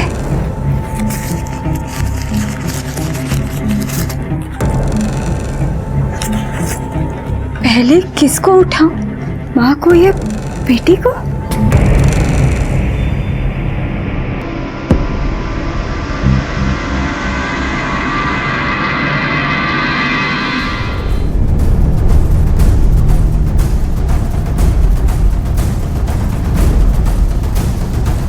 लेकिन ये कौन है, दिख नहीं रहा है इसका चेहरा ठीक से। ओनर की इंफॉर्मेशन निकाली? यस मैम, मैम राधे की कार है। जब हमने राधे के बारे में इंफॉर्मेशन निकाली तो पता चला कि ये कार राधे के नाम रजिस्टर्ड है। लेकिन मैम राधे डायरेक्ट प्रभा के कांटेक्ट में नहीं था, बल्कि उसका ड्राइवर इससे डील कर रहा था, जबकि मैम राधे रीमा के कांटेक्ट में था। मैम मुझे लगता है कि ये मर्डर राधे के ड्राइवर ने किया है। राधे का ड्राइवर है ना तू? हाँ। घर में कौन कौन है तेरे? घर में आई, बाबा, बीबी और 2 छोटी छोटी बेटी है। ये सब क्यों पूछ रहे हो? मैंने कुछ नहीं किया ना। अब तो जेल में सड़ेगा ना, तो उनका ध्यान कौन रखेगा? मैं क्यों जाऊंगा जेल में? मैडम कुछ भी नहीं किया। एक नहीं 3 खून किए तूने। सबूत है हमारे पास। जिस पत्थर से वार हुआ है वो नुकीला पत्थर तूने उठाया था। इससे पूछताछ करने की जरूरत नहीं है, जुर्म साबित हो चुका है। अंदर डालो इसे। नहीं मैडम, मैडम तुम्हारे पैर पड़ता हूँ, मुझे कुछ भी पता नहीं, मैंने कुछ भी खून नहीं किया है। वो प्रभा है ना, प्रभा, वो राधे साहब को लड़कियां सप्लाई करती थी, अलग अलग होटल में लाती थी। मैडम मैं खाली पैसा वसूल करने का काम करता था, वो भी राधे साहब बोलते तभी। और जिस दिन दीना का खून हुआ ना, उस दिन मैंने कॉल किया है, राधे साहब ने नहीं। हेलो दीना भाई, और राधे साहब के पैसे का क्या हुआ? अरे मुझे बोले तो पूछने के लिए, कब देंगे आप पैसे? तो फिर राधे ने झूठ क्यों बोला था कि कॉल उसने किया था दीना को? मैडम मेरा ड्राइवर झूठ बोल रहा है। झूठ वो नहीं, तू बोल रहा है। हमारे पास उन सारे होटल का फुटेज है जहाँ से तू प्रभा से लड़कियां मंगवाता था। चलो मान लिया मैं लड़कियां मंगवाता था, ये भी मान लिया कि ड्राइवर ने दीना को फोन किया था, लेकिन इससे ये साबित नहीं होता कि खून मैंने किया है। ये भी साबित होता है, क्योंकि हमारे पास वो भी फुटेज है जहां तूने नुकीला पत्थर उठाया था। देख इसे।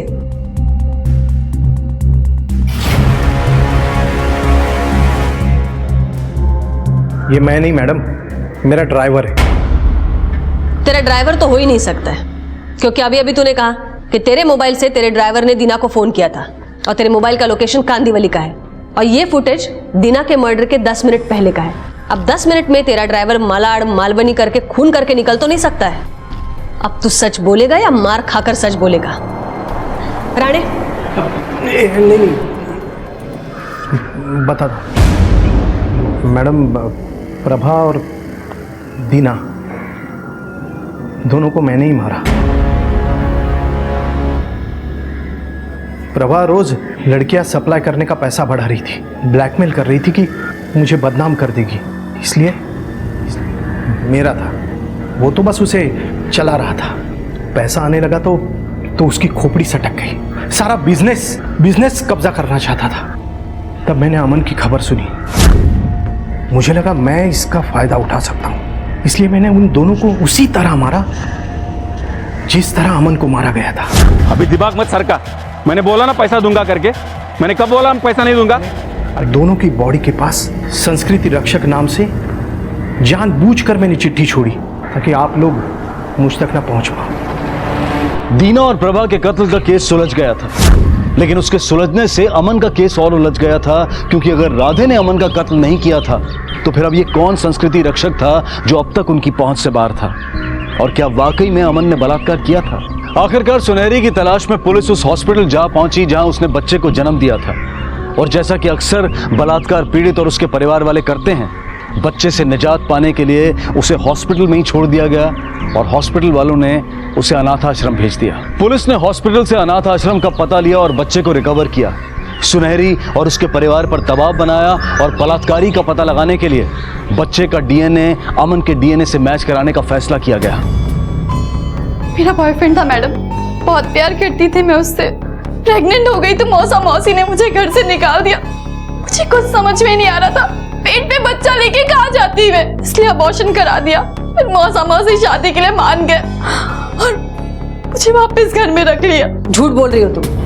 हमने सारी डिटेल्स निकाली है तुम्हारी, कोई बॉयफ्रेंड नहीं है तुम्हारा। अमन ने जिस लड़की का रेप किया था वो तुम हो। नहीं, मैं प्रेग्नेंट हो गई तो मौसा मौसी ने घर से निकाल दिया और अमन का खून कर दिया। ये क्या बात कर रही है मैडम? हमने ऐसा कुछ नहीं किया है। पाटिल मैडम,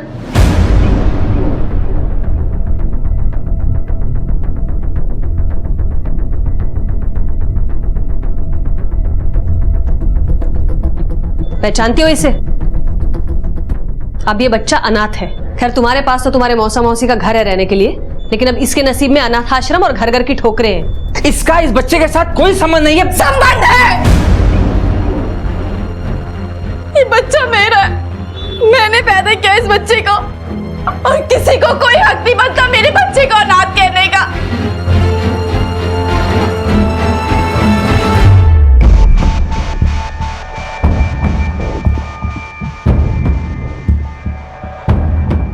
रेप हुआ था मेरा।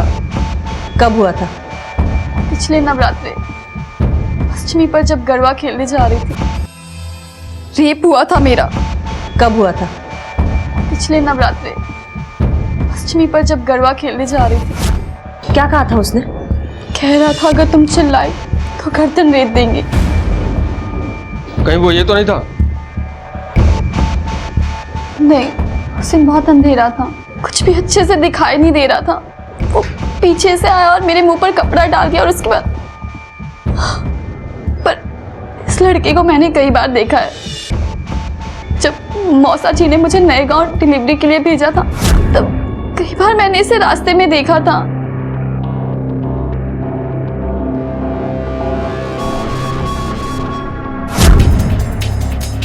रानी, ये सुनेरी को तो पता ही नहीं था कि उसका रेप किसने किया है, तो ये सुनेरी के फैमिली वाले अमन का खून क्यों करेंगे? एक और तरीका है अमन ने रेप किया है या नहीं किया है ये पता लगाने का। कौन सा मैम? DNA test. ये सुनेरी के बच्चे का डीएनए और अमन का डीएनए मैच कराओ। जी।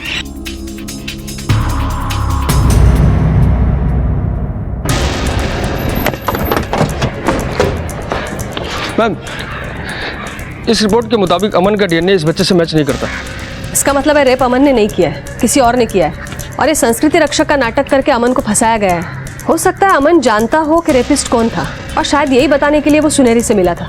रानी, एक काम करो, ये अमन के सारे दोस्तों की लिस्ट निकालो। नवरात्रि में अष्टमी के दिन क्या तारीख थी वो भी देखो और उस दिन पे अमन से किस किस की बात हुई थी सारे कॉल रिकॉर्ड्स निकालो। Okay ma'am. ये 4 लड़के अमन के अच्छे दोस्त हैं। राम जो कि प्रभा का बेटा है और राकेश जो उसी मोहल्ले में रहता है। सिद्धार्थ और सौरभ बिहार के हैं, लेकिन मैं पिछले साल तक ये दोनों अमन के मोहल्ले में पीजी में रहते थे। सिद्धार्थ पुणे शिफ्ट हो चुका है और सौरभ दिल्ली में रहता है और मैं पिछले दशहरे में ये सब यहीं इसी लोकेलिटी में आसपास थे। ये सिद्धार्थ और सौरभ को उठाओ। सिर्फ इन दोनों को क्यों? ले आओ, पता चल जाएगा। Yes ma'am.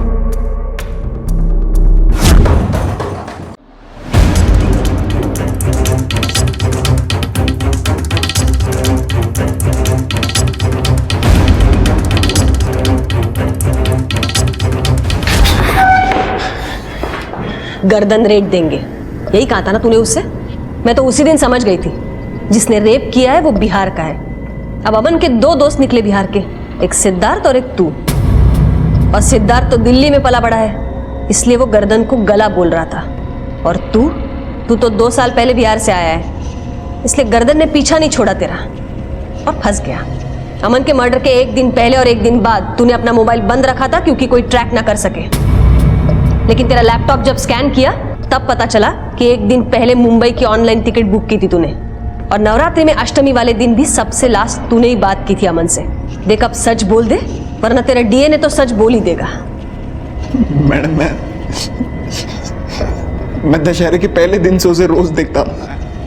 उसने बताया कि लड़की प्रेग्नेंट हो गई है और मां बनने वाली है। मैडम, अमन बार बार बोलता था कि मैंने उस लड़की के साथ बहुत गलत किया है। मुझे डर लगने लगा था कि कहीं वो अपना मुंह ना खोल दे। मैं मुंबई आया, शराब पीकर हम दोनों मलाड के बैक रोड पर टहलने निकल गए। कोई गलती नहीं है उसकी, लेकिन फिर भी सबसे चिट्ठी फेर दी। कोई गलती नहीं है। और मैंने वो चिट्ठी इसलिए छोड़ी थी ताकि आपको लगे कि उसने रेप किया है।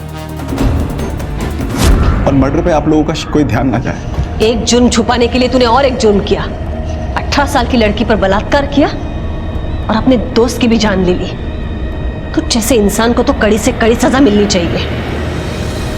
अमन ने सुनहरी से हमदर्दी रखी, लेकिन वो हिम्मत नहीं दिखाई कि वो जुर्म के खिलाफ आवाज उठाता, और उसकी इसी गलती ने उसे मौत दी, समाज की नजरों में उसे बलात्कारी बना दिया और उसकी माँ और बहन को दर दर की ठोकरें खाने के लिए मजबूर कर दिया। सौरभ को अमन के कत्ल और सुनहरी के बलात्कार के लिए और राधे को दीना और प्रभा के कत्ल के लिए गिरफ्तार किया गया। ये दोनों इस वक्त जुडिशियल कस्टडी में हैं। जब भी कहीं कुछ गलत होता देखें तो आवाज जरूर उठाएं, बजाय ये सोचने के कि हमारा इससे क्या वास्ता, हमें इससे क्या लेना देना। क्योंकि अगर यही धारणा सबके मन में घर कर गई तो शायद जुर्म का अगला शिकार हम भी हो सकते हैं।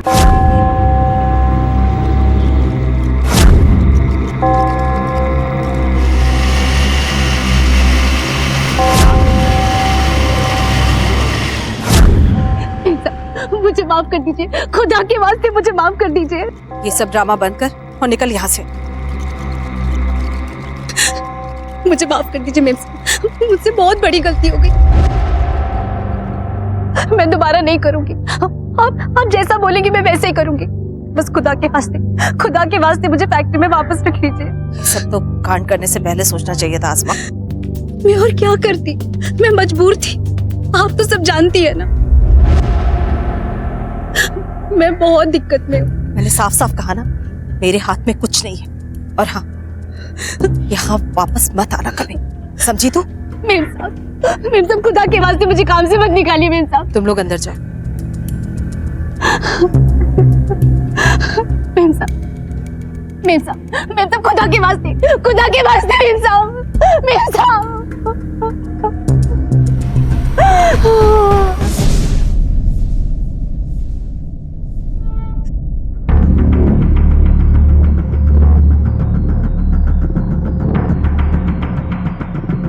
सुशीला। जी मेम साहब। इन्हें जाकर अपना कमरा दिखा दो। ठीक है। तुम लोग जाकर रेस्ट करो, कुछ चाहिए होगा तो बता देना। ठीक, चलो।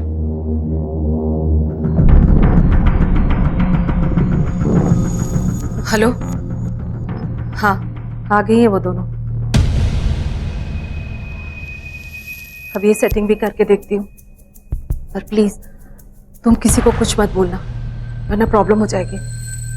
हाँ, मिलती हूँ 5 बजे वहीं।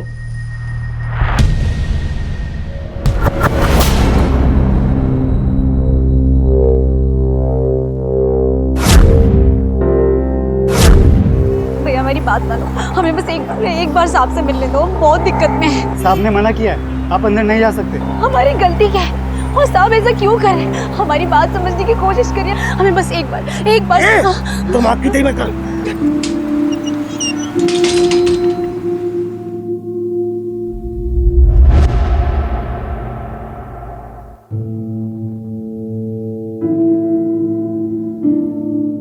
हम 21वीं सदी में पहुंच चुके हैं, लेकिन आज भी भारत और दूसरे विकासशील देश बेरोजगारी के अभिशाप से जूझ रहे हैं। एक तरफ बेरोजगारी और दूसरी तरफ महंगाई।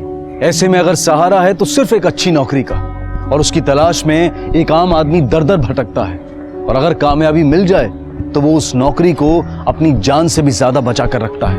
अगर किसी दिन उसकी एक छोटी सी गलती की वजह से वो नौकरी चली जाए तो क्या इस औरत के साथ भी ऐसा ही हुआ था? क्या उसने भी कोई गलती की थी, या फिर बात कुछ और ही थी?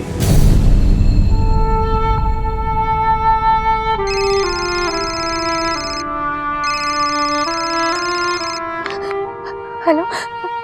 नहीं, वो हमारी बात नहीं मानी। हमने बहुत बोला उसे, लेकिन उसने हमें काम पे वापस नहीं रखा। अल्लाह कसम।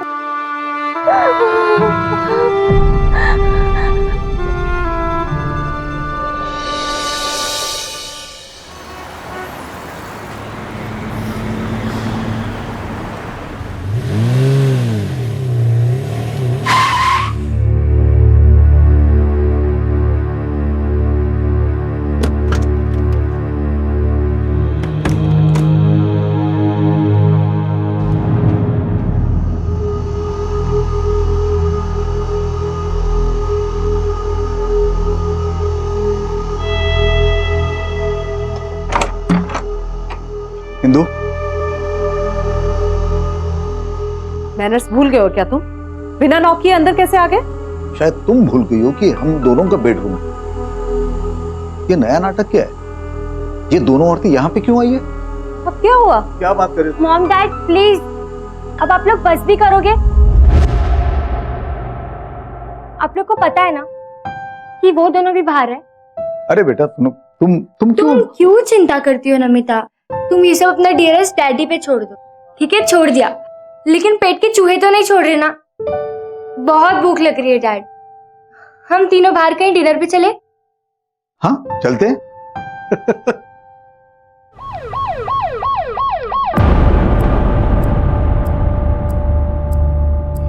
शायद उस औरत के साथ भी ऐसा ही हुआ था।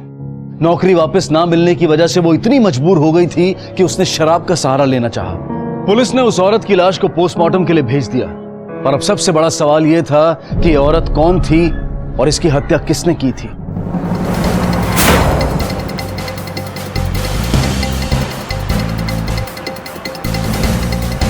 जानता और नाम भी पहली बार सुन रहा हूँ। हाँ, कल ये मेरी दुकान पर आई थी शराब की बोतल लेने, अब कुछ डरी हुई थी। क्यों? देखने में शराबी लग रही थी। नहीं सर। थैंक यू सर, यह है विक्टिम का postmortem report. Sir, postmortem report. और पूरी बॉडी पर छोटे छोटे स्ट्रगल के निशान।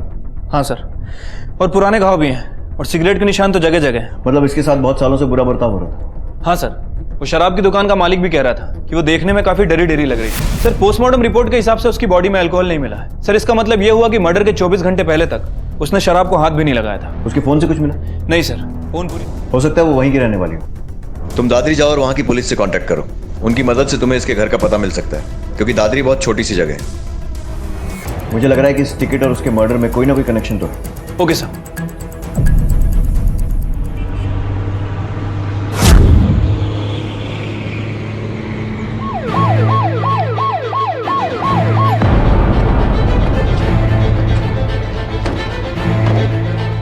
ये आसमा का घर है।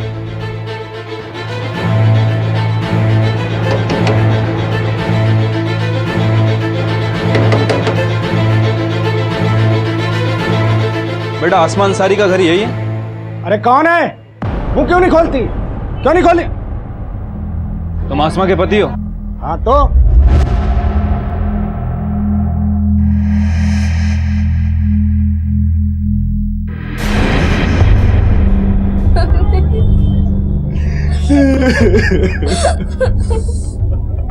आसमा तू कहाँ चली गई? आसमा मुझे छोड़ के कहाँ चली गई? मैं कैसे जीऊंगा आसमा? मैं कैसे जीऊंगा? आसमा दिल्ली गई थी और वहां उसका मर्डर हुआ। आसमा दिल्ली क्यों गई थी, कुछ पता है? वो अपने मालकिन के पास गई थी काम मांगने, मिसेस सिंह के पास। साहब जरूर उसी ने कुछ किया होगा साहब। मैं उस औरत को नहीं छोड़ूंगा साहब, नहीं छोड़ूंगा उस औरत को साहब, नहीं छोड़ूंगा। मैं उस औरत को जान से मार डालूंगा साहब। मेरी आसमा को उसने मारा। फैजल और आसमा के बारे में कुछ जानते हो? हाँ साहब, वो 1 महीना पहले ही यहाँ आए थे। फैजल है ना साहब, 1 नंबर का शराबी है। अब सब क्या बताऊँ, इनके घर से तो रोज मारने पीटने की और रोने की आवाजें आती है। अब घर के अंदर क्या चलता है ये किसको पता होगा? गांव के लोग कह रहे हैं कि फैजल 1 नंबर का शराबी है, पूरे दिन शराब के नशे में धुत रहता है। गांव में ज्यादातर लोग उससे बात भी नहीं करते। वर्मा साहब, ऐसे लोगों को दुश्मन बनाने में ज्यादा टाइम नहीं लगता है। आप एक काम कीजिए, यहाँ रहकर फैजल पर नजर रखिए। वो कह रहा था आसमा दिल्ली गई है किसी मिसेस सिंह से मिलने। वो अपने मालकिन के पास गई थी काम मांगने, मिसेस सिंह के पास। मैं दिल्ली जाकर सिंह फैमिली से बात करता हूँ।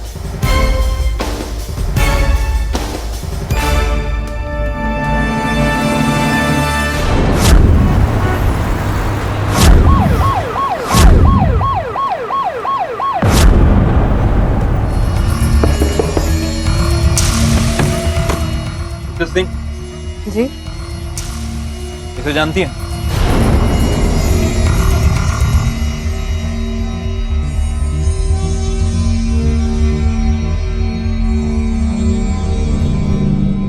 पर आसमा को हुआ क्या? उसका मर्डर हो गया। हमें पता चला है कि 2 दिन पहले वो आपसे मिलने आई थी, अपना काम वापस मांगती। तो जानती हैं इसके बारे में? खुदा के वास्ते मुझे काम से मत निकालिए मेम साहब। मेम साहब, मैं तो खुदा के वास्ते मेम साहब। नहीं, मैं पिछले 1.5 महीने से उससे नहीं मिली। देखिए, हमें पक्का इन्फॉर्मेशन मिली है कि वो आपसे मिलने यहाँ दिल्ली आई थी। कुछ छुपा तो नहीं रही ना आप? नहीं सर, अगर मैं उससे मिली होती तो मैं आपसे ये बात छिपाती क्यों? आसमा हमारी फैक्ट्री में काम करती थी, पर 1.5 महीने पहले उसे काम से निकाल दिया। उसके बाद मैं उससे नहीं मिली। क्यों निकाला उसे काम से? वो तो मुझे नहीं पता। किसे रखना है किसे निकालना मेरे हस्बैंड डिसाइड करते हैं। मैं सिर्फ मैन्युफैक्चरिंग संभालती हूँ। ठीक है, थैंक यू।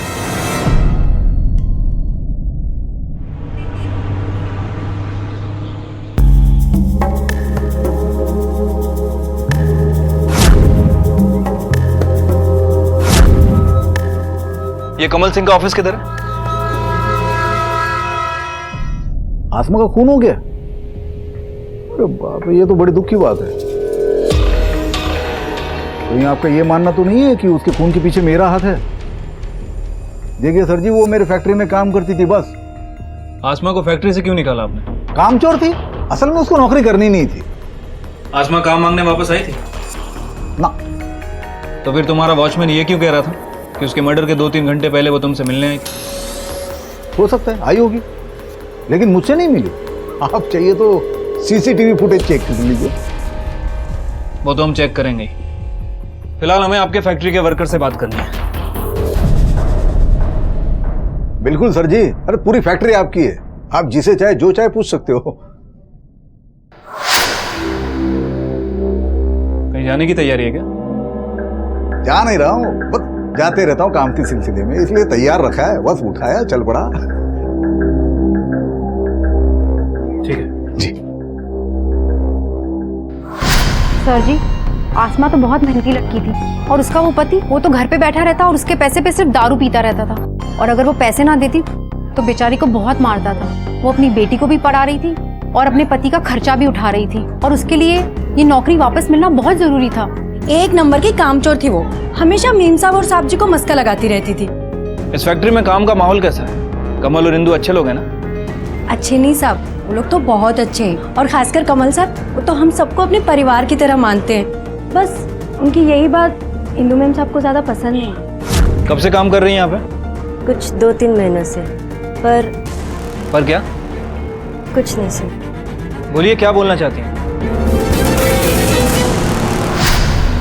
सर, हो ना हो इस फैक्ट्री में कुछ ना कुछ अजीब जरूर चल रहा है। सर, कमल सिंह ने सारी बातों का जवाब सीधे सीधे दिया, लेकिन उसकी बीवी इंदु, सर ऐसा लग रहा था कि कुछ ना कुछ छुपा रही है। और सर, फैक्ट्री के सारे वर्कर कमल को ज्यादा पसंद करते हैं, लेकिन इंदु से उन्हें उतनी ही प्रॉब्लम है। आसमा की बॉडी हमें जहाँ मिली है वो जगह कमल के घर और फैक्ट्री के बीच में है। ठीक है, सबके call record निकलवाओ।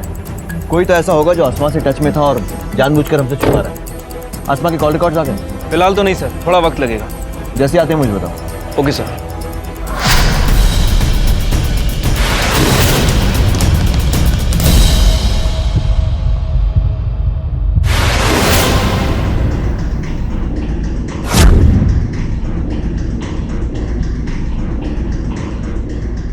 Switch off.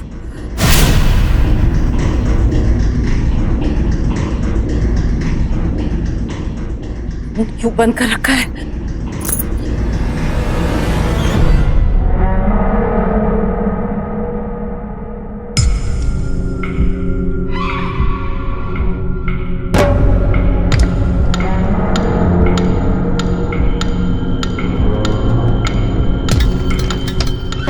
Please call मी, जरूरत है मुझे तुम्हारी।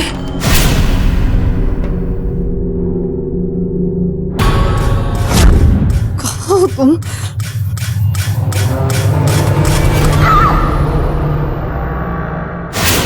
सर, आसमा के फोन ट्रायंगुलेशन रिकॉर्ड के हिसाब से जिस दिन आसमा का मर्डर हुआ उस दिन सुबह वो इंदु सिंह के घर गई थी अपना काम वापस मांगने, और फिर वहां से फैक्ट्री, जैसा कि वॉचमैन ने हमें बताया। लेकिन सर, उसके मर्डर के कुछ घंटे पहले उसने फैजल को कॉल किया था, और जब हमने फैजल से पूछताछ की तो उसने ऐसा कुछ नहीं बताया। दादरी थाने में कांटेक्ट करो, उनसे कहो कि फैजल पे नजर रखें और तुम इस इंदु सिंह से फिर से मिलो। सर, एक मर्डर हुआ है।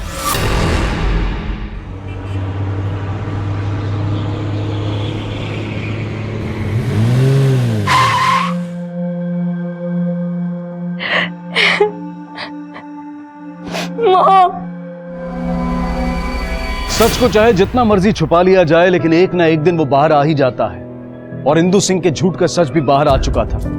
पुलिस की तहकीकात से ऐसा लग रहा था, लेकिन इससे पहले कि पुलिस उनसे कुछ पूछताछ कर पाती, किसी ने इंदु सिंह के घर में घुसकर उन्हें जान से मार दिया। एक और खून, एक और राज, एक और कातिल। वो क्या राज था जो इन दोनों के मर्डर्स के साथ दफन हो गया? क्या इंदु सिंह और आसमा के मर्डर्स के बीच में कोई कनेक्शन था? क्या जो दिखाई दे रहा था वो एक छलावा था या फिर सच का एक पहलू? सर जब मैं स्कूल से आई थी तो मॉम वहाँ फ्लोर पे सब जगह खून फैला हुआ था सर। मैंने आवाज दी थी पर साहब मैं सोई हुई थी, फिर मैं बाहर आई तो मेम साहब जमीन पर गिरी हुई थी और उनके सर से खून बह रहा था मेम साहब के। फिर मैंने आपको फोन किया साहब और उसके बाद नमिता बेबी घर आई थी। जब मर्डर हुआ तब तुम दोनों कहाँ थे? हम दोनों फैक्ट्री में।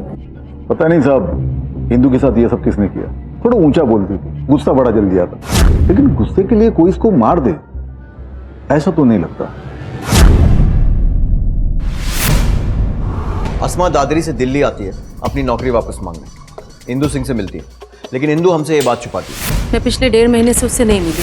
फिर अस्मा को कोई मार देता है, यानी कि वो या तो बहुत हड़बड़ी में था या फिर बहुत ही शातिर। सर मैंने मर्डर वेपन को फॉरेंसिक के लिए भेज दिया है, जल्दी रिपोर्ट आ जाएगी। सर एक बात तो कंफर्म है कि जिसने भी इंदु का मर्डर किया वो इससे काफी गुस्से में था, काफी बुरी तरह से सर पे वार किया गया। लेकिन लगता नहीं कि कातिल मर्डर करने के इरादे से घर में आया था, क्योंकि ना तो घर में कोई फोर्स एंट्री हुई है ना ही कुछ चोरी हुई है। ऐसा लगता है कि वो इंदु सिंह को बहुत अच्छे से जानता था। सर जिस दिन इंदु का मर्डर हुआ उस दिन सुनीता और हेमा ये दोनों फैक्ट्री में थी। सुशीला के बयान के मुताबिक वो घर में थी, अपने कमरे में सो रही थी। सर ऐसा कैसे हो सकता है? उसी घर में इंदु का मर्डर हो जाता और इसे पता भी नहीं चलता। सर कहीं ऐसा तो नहीं कि इस मर्डर में सुशीला भी इन्वॉल्व है?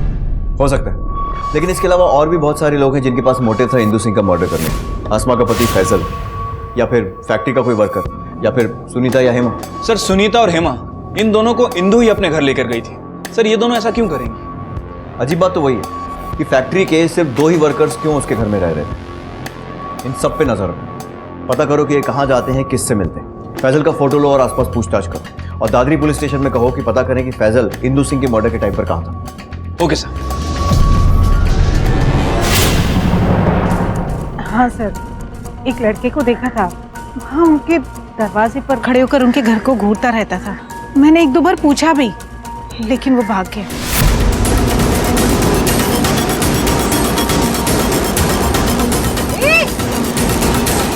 तो फिर से रुक। क्या यही था वो? नहीं सर, मैंने बताया ना आपको, वो लड़का था, वो 14-15 साल का लड़का था, और इस आदमी को तो मैंने पहले कभी देखा भी नहीं। उसका स्केच बनवा सकते हो आप? हाँ सर, ट्राई कर सकती हूँ। ठीक है। पता नहीं सब कौन है ये, पहले कभी देखा नहीं इसको। बेटा तुमने? नहीं सर, मैंने भी इसे कभी नहीं देखा।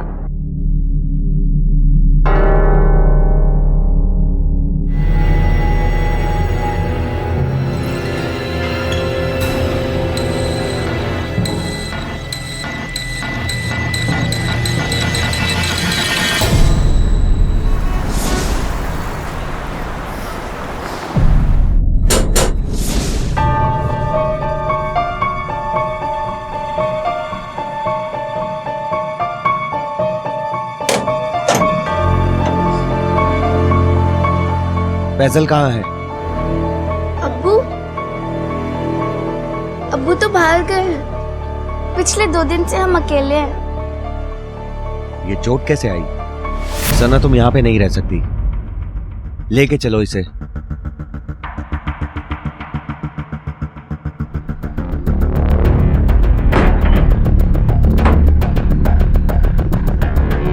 हेलो पवन, मैं वर्मा बोल रहा हूँ। फैजल 2 दिनों से गायब है और उसकी बेटी को भी नहीं पता है कि वो कहाँ है। मैं अपने खबरियों को उसके पीछे लगा देता हूँ। ठीक है वर्मा, आप मुझे अपडेट करते रहिएगा। Thank you sir. फैजल 2 दिन से लापता है सर। इसका मतलब ये हुआ कि इंदु सिंह के मर्डर का उसके पास मोटिव भी है और मौका भी। जहाँ हो सकता है कि फैजल दिल्ली आया हो, पता करो, और उसके कॉल और ट्रायंगुलेशन रिकॉर्ड्स भी निकलवाओ। Okay sir. सर मुझे लग रहा है कि इस मर्डर में फैजल का ही हाथ है। जरूरी नहीं है जहाँ। विनीता ने उस लड़के को भी सिंह के घर के आसपास घूमते हुए देखा था। हो सकता है वो किसी फैक्ट्री वर्कर का बेटा हो। फैजल के साथ साथ इस लड़के के बारे में भी पता करो, स्पेशली इंदु सिंह के साथ इसका कनेक्शन। जहाँ ये केस जितना साफ दिख रहा है उतना है नहीं। कोई तो राज है जिससे अभी भी पर्दा उठना बाकी है।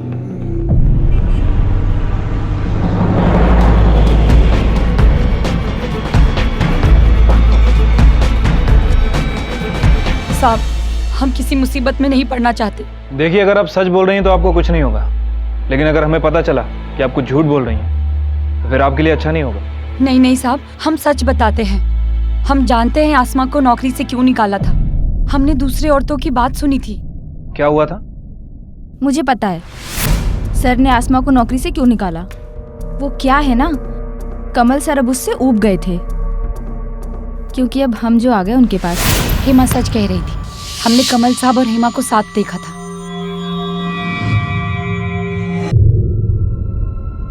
साहब, ये तो सब औरतों को पता है इस फैक्ट्री में। अब कमल सर के बारे में कोई कुछ कहता नहीं था बस।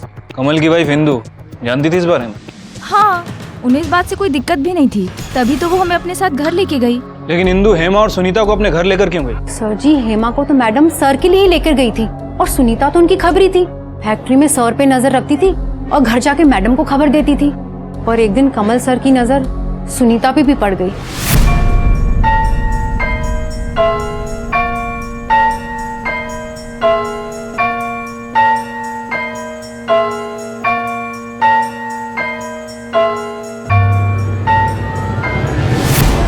सर, इस कमल सिंह ने अपनी फैक्ट्री को अय्याशी का अड्डा बना रखा है। लगभग हर फीमेल वर्कर के साथ उसका रिलेशन रहा है। और सर, आसमा को भी उसने इसलिए काम से निकाला क्योंकि वो उससे ऊब चुका था। इसका मतलब कहीं ये तो नहीं है कि आसमा ने इंदु को कमल की सच्चाई बताई, इंदु ने कमल को कन्फ्रंट किया हो और गुस्से में आकर कमल ने आसमा को मार दिया हो? नहीं सर, फैक्ट्री के वर्कर के हिसाब से इंदु इन सब चीजों के बारे में जानती थी। सर, हेमा जिसके साथ कमल का रिलेशन है और सुनीता जिसके साथ कमल रिलेशन बनाना चाहता है, इन दोनों को ही वो अपने घर ले आई थी। सर, एक पत्नी अपने पति को अय्याशियों का बढ़ावा क्यों देगी? सर, थोड़ा अजीब लगता है। जहाँ कई बार लोग अपनी शादी बचाने के लिए हर मुमकिन कोशिश करते हैं, फिर चाहे वो कितनी अजीब क्यों ना। लेकिन ये बातें कंफर्म करने के लिए हमें कमल सिंह से बात करनी पड़ेगी। फैजल का कुछ पता चला? नहीं सर, उसका फोन स्विच ऑफ है, लेकिन मैंने खबरियों को अलर्ट कर दिया।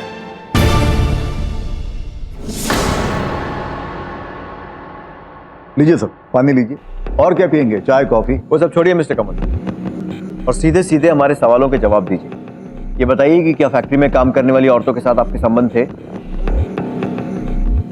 जी हाँ, लेकिन ये बात तो खुली किताब की तरह साफ है। इंदु भी जानती थी इस बारे में, इसीलिए तो हेमा और सुनीता को घर पर लेकर आई थी ताकि मुझे बाहर न जाना पड़े। सर जी, मेरी तरह मेरी वाइफ की भी अपनी लाइफ थी। मेरी फैक्ट्री का एक सप्लायर है आशीष, उसके साथ उसका अफेयर था। सर जी, मेरी तरह मेरी वाइफ की भी अपनी लाइफ थी। मेरी फैक्ट्री का एक सप्लायर है आशीष, उसके साथ उसका अफेयर था।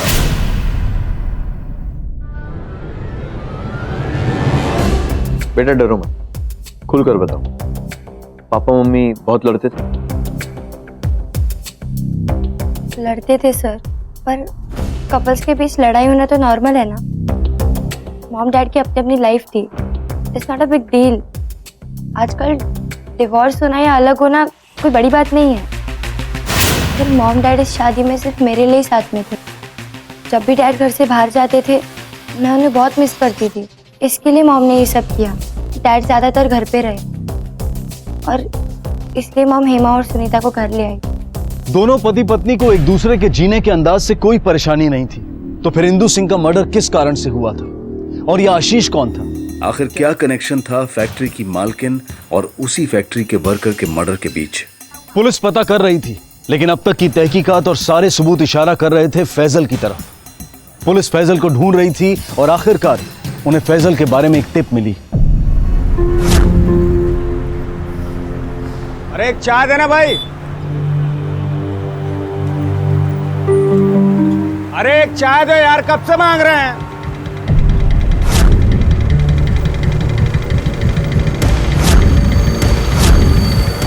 रुक फैजल, अरे रुक, उठ। जिस बात से इंदु सिंह को मारा गया था उस पर घर के सारे मेंबर्स के फिंगरप्रिंट्स हैं, इसीलिए किसी पर शक नहीं किया जा सकता। अब या तो शायद कोई घर का भेदी है या फिर कातिल बहुत शातिर है कि उसने एक भी सबूत नहीं छोड़ा। हेलो, क्या? ठीक है, वेरी गुड सर। फैजल मिल गया, उसे दिल्ली ला रहे हैं। हमने कुछ नहीं किया साहब, हमने कुछ नहीं किया साहब। साहब हमें यहाँ क्यों लाए साहब? हमने कुछ नहीं किया साहब। एक तो हमारी बीवी मर गई साहब, ऊपर से आप लोग। बहुत बेचारा है ना तू। चल अब ये बता, इंदू सिंह के मर्डर वाले दिन कहाँ था तू? हम किसी इंदू सिंह को नहीं जानते साहब। ये तो जानता है ना कि पिछले 3 दिन कहाँ था। गांव वालों ने तुझे बस में चढ़ते हुए देखा था और उसके बाद तू दिल्ली आया था और दिल्ली में भी बस स्टॉप पे लोगों ने तुझे देखा है। अब बोलेगा बस। हाँ साहब, हम दिल्ली गए थे, हमारे अंदर गुस्सा बहुत था साहब। उस इंदू सिंह ने हमारी बीवी को मार दिया था साहब, आसमा को मार दिया था साहब। और मैं भी उसे मारने वाला था, लेकिन साहब मैंने उसे नहीं मारा साहब। हम तो रास्ते में शराब पी के गिर पड़े थे साहब, और वहाँ हम कितनी देर पड़े रहे हमें कुछ नहीं मालूम साहब। हम सच बोल रहे हैं। क्या लगता है जा? सर ये फैजल एक नंबर का झूठा इंसान है। अपनी बीवी के मरने के बाद इसने अपनी बेटी सना को बहुत मारा। इसकी बातों पर भरोसा तो नहीं किया जा सकता। इसके दिल्ली आने से लेकर इंदू सिंह के मर्डर तक के इसके कॉल ट्रायंगुलेशन रिकॉर्ड्स निकलवाओ और इसका पूरा मूवमेंट ट्रैक करो, तभी पता चलेगा इसकी बातों में कितनी सच्चाई है। सर आशीष शर्मा आ गया है। भेजो केबिन में। जी सर। सर आपने मुझे यहाँ क्यों बुलाया सर? मेरा किसी से कुछ लेना देना नहीं है। घबरा क्यों रहे हो? अगर तुमने कुछ नहीं किया है तो पूछताछ के बाद चले जाना। पहले हमारे सवालों के जवाब तो दे दो। इंदू सिंह और तुम्हारा क्या रिलेशन? कुछ नहीं। सच सच जवाब देना। लॉकअप यहाँ पास में ही है। सर मैं बस उनकी फैक्ट्री में प्लास्टिक के पैकेट सप्लाई करने जाता था, बस वहीं उनसे पहचान हुई और हमारी दोस्ती हो गई। अगर ये शादी तुम बचाना चाहती तो रोज रोज फैक्ट्री के चक्कर काट के जासूसी करना बंद कर दो, समझी? आसान नहीं होता है अपने पति को किसी और के साथ देखना। मैं किसी और के साथ चली जाऊंगी तब पता चलेगा तुम्हें। तो चली जाओ, चली जाओ, मुझे कोई प्रॉब्लम नहीं है। तुम अपनी लाइफ जियो, मुझे अपनी लाइफ जीने दो प्लीज। कमल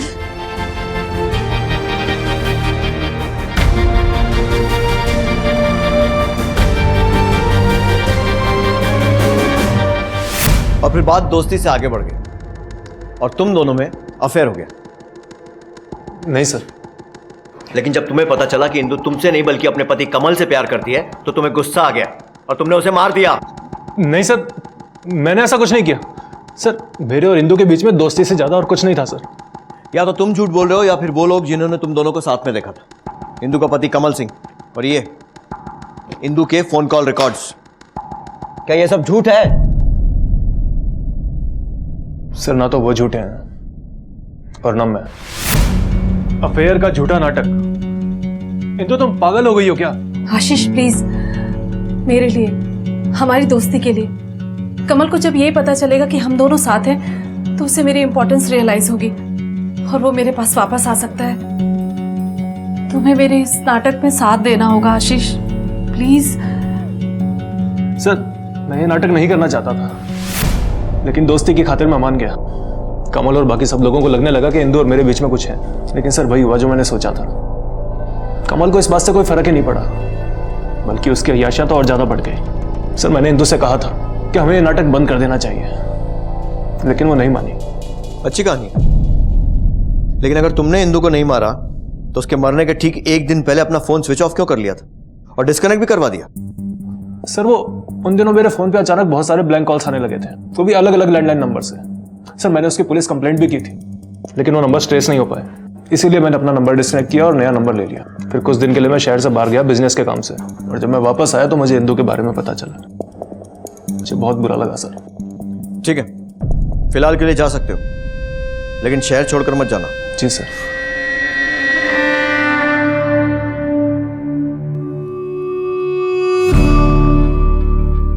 जज की बातें सुनकर तो लग रहा है कि ये सच बोल रहा है।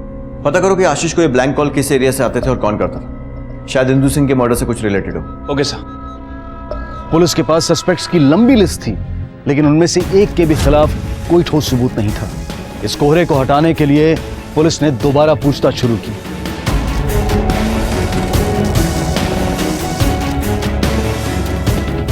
और आखिरकार कोहरा हटा।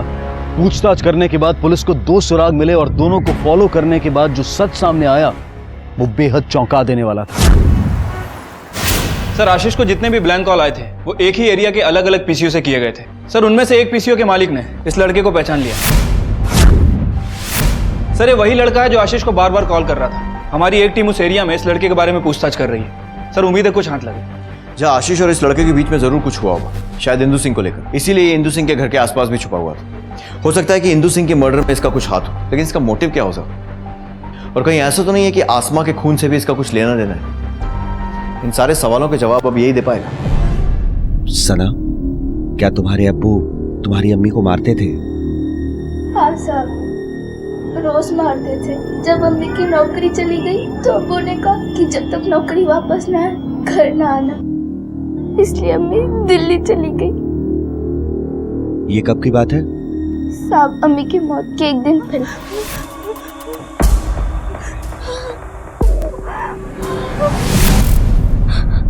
माफ कर दीजिए साहब, हमने आपको पहले कुछ नहीं बताया, हम बहुत डर गए थे। कोई बात नहीं बेटा, हम समझ सकते हैं। और जब हमने फैजल के फोन ट्रायंगुलेशन रिकॉर्ड को चेक किया तो पता चला कि जिस दिन इंदु सिंह का मर्डर हुआ था फैजल की लोकेशन वहां की नहीं थी, लेकिन जब आसमा का मर्डर हुआ फैजल की लोकेशन वहीं की थी। आसमा के नाखून में जो स्किन रेसिड्यू मिला है, हो सकता है वो फैजल का हो। फोरेंसिक रिपोर्ट आ गई? नहीं सर, शाम तक आ जाएगी। एक मिनट सर। आवर माँ, ठीक है सर। फैजल की बेटी सना ने बताया है कि फैजल ने आसमा को जान से मारने की धमकी दी थी।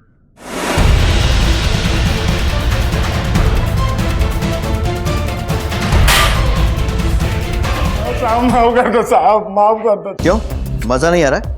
अभी आएगा।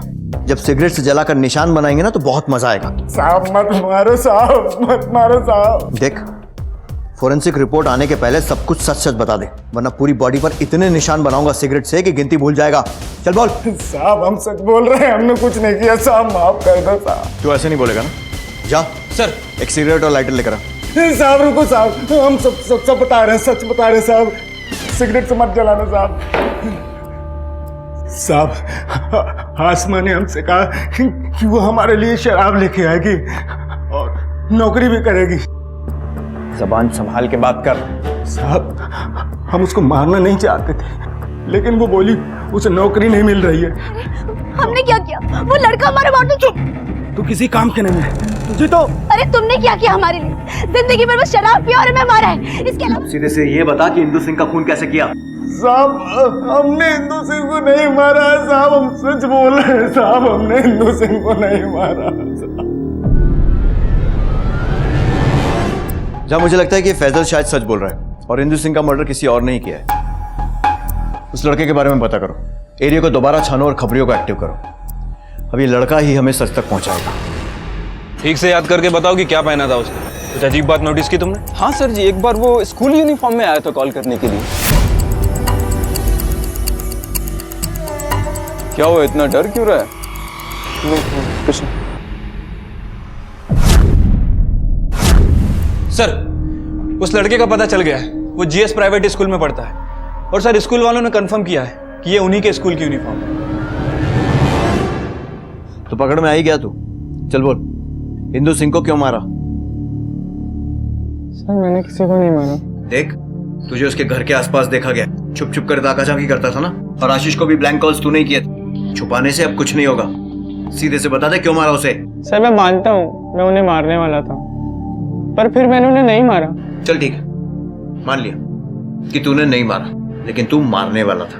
क्यों मारने वाला था? देख, जब तक तू खुलकर सारी बात नहीं बताएगा तेरा विश्वास तो हम बिल्कुल नहीं करने वाले। चल बोल बोल।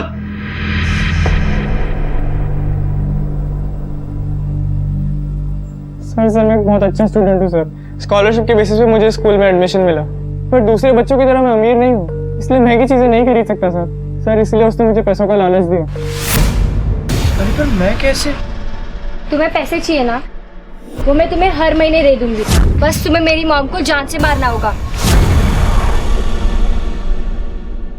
ये कोई एज थी मॉम के अफेयर करने की? मुझे बहुत घिन आती थी, मुझे बिल्कुल भी नहीं पसंद था कि मॉम किसी और के साथ। लेकिन तुम्हें तो अपने पापा मम्मी की लाइफस्टाइल के बारे में पहले से मालूम है ना, फिर अचानक ऐसा क्या हुआ? जब पापा के अफेयर से होने लगे तो मुझे बहुत दुख होता था, फिर धीरे धीरे आदत पड़ गई, पर मैं कभी एक्सेप्ट नहीं कर पाई। सालों से मैं ये गंदगी देखते आई हूँ, और फिर एक दिन डैड ने बताया कि मॉम का भी अफेयर चालू हो गया है। बस फिर मैंने डिसाइड कर लिया था कि अब ये गंदगी मुझे ही खत्म करनी पड़ेगी, इसलिए मैंने गौतम को कहा था, पर उस पर तो हिम्मत ही नहीं थी। सर फिर फाइनली मैंने उस दिन हिम्मत की और उनके घर गया। क्यों बंद कर रखा है?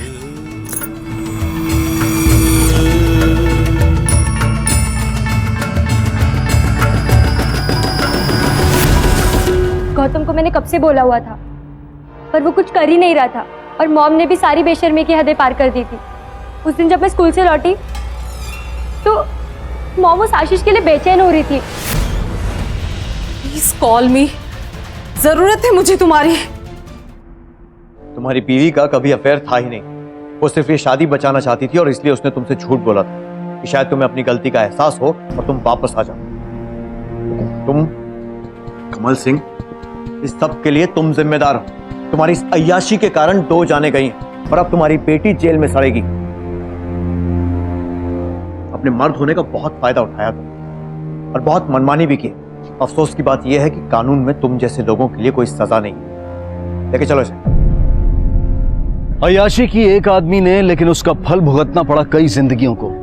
कमल सिंह ने अपनी मेल ईगो, अपने अहंकार को तृप्त करने के लिए हेमा, सुनीता, फैक्ट्री की दूसरी वर्कर्स और आसमा जैसी एक मेहनती वर्कर की जिंदगी खराब कर दी। और आसमा का पति फैजल, उसने भी आसमा के साथ जानवरों से बदतर व्यवहार किया और गुस्से में आकर उसे जान से मार दिया।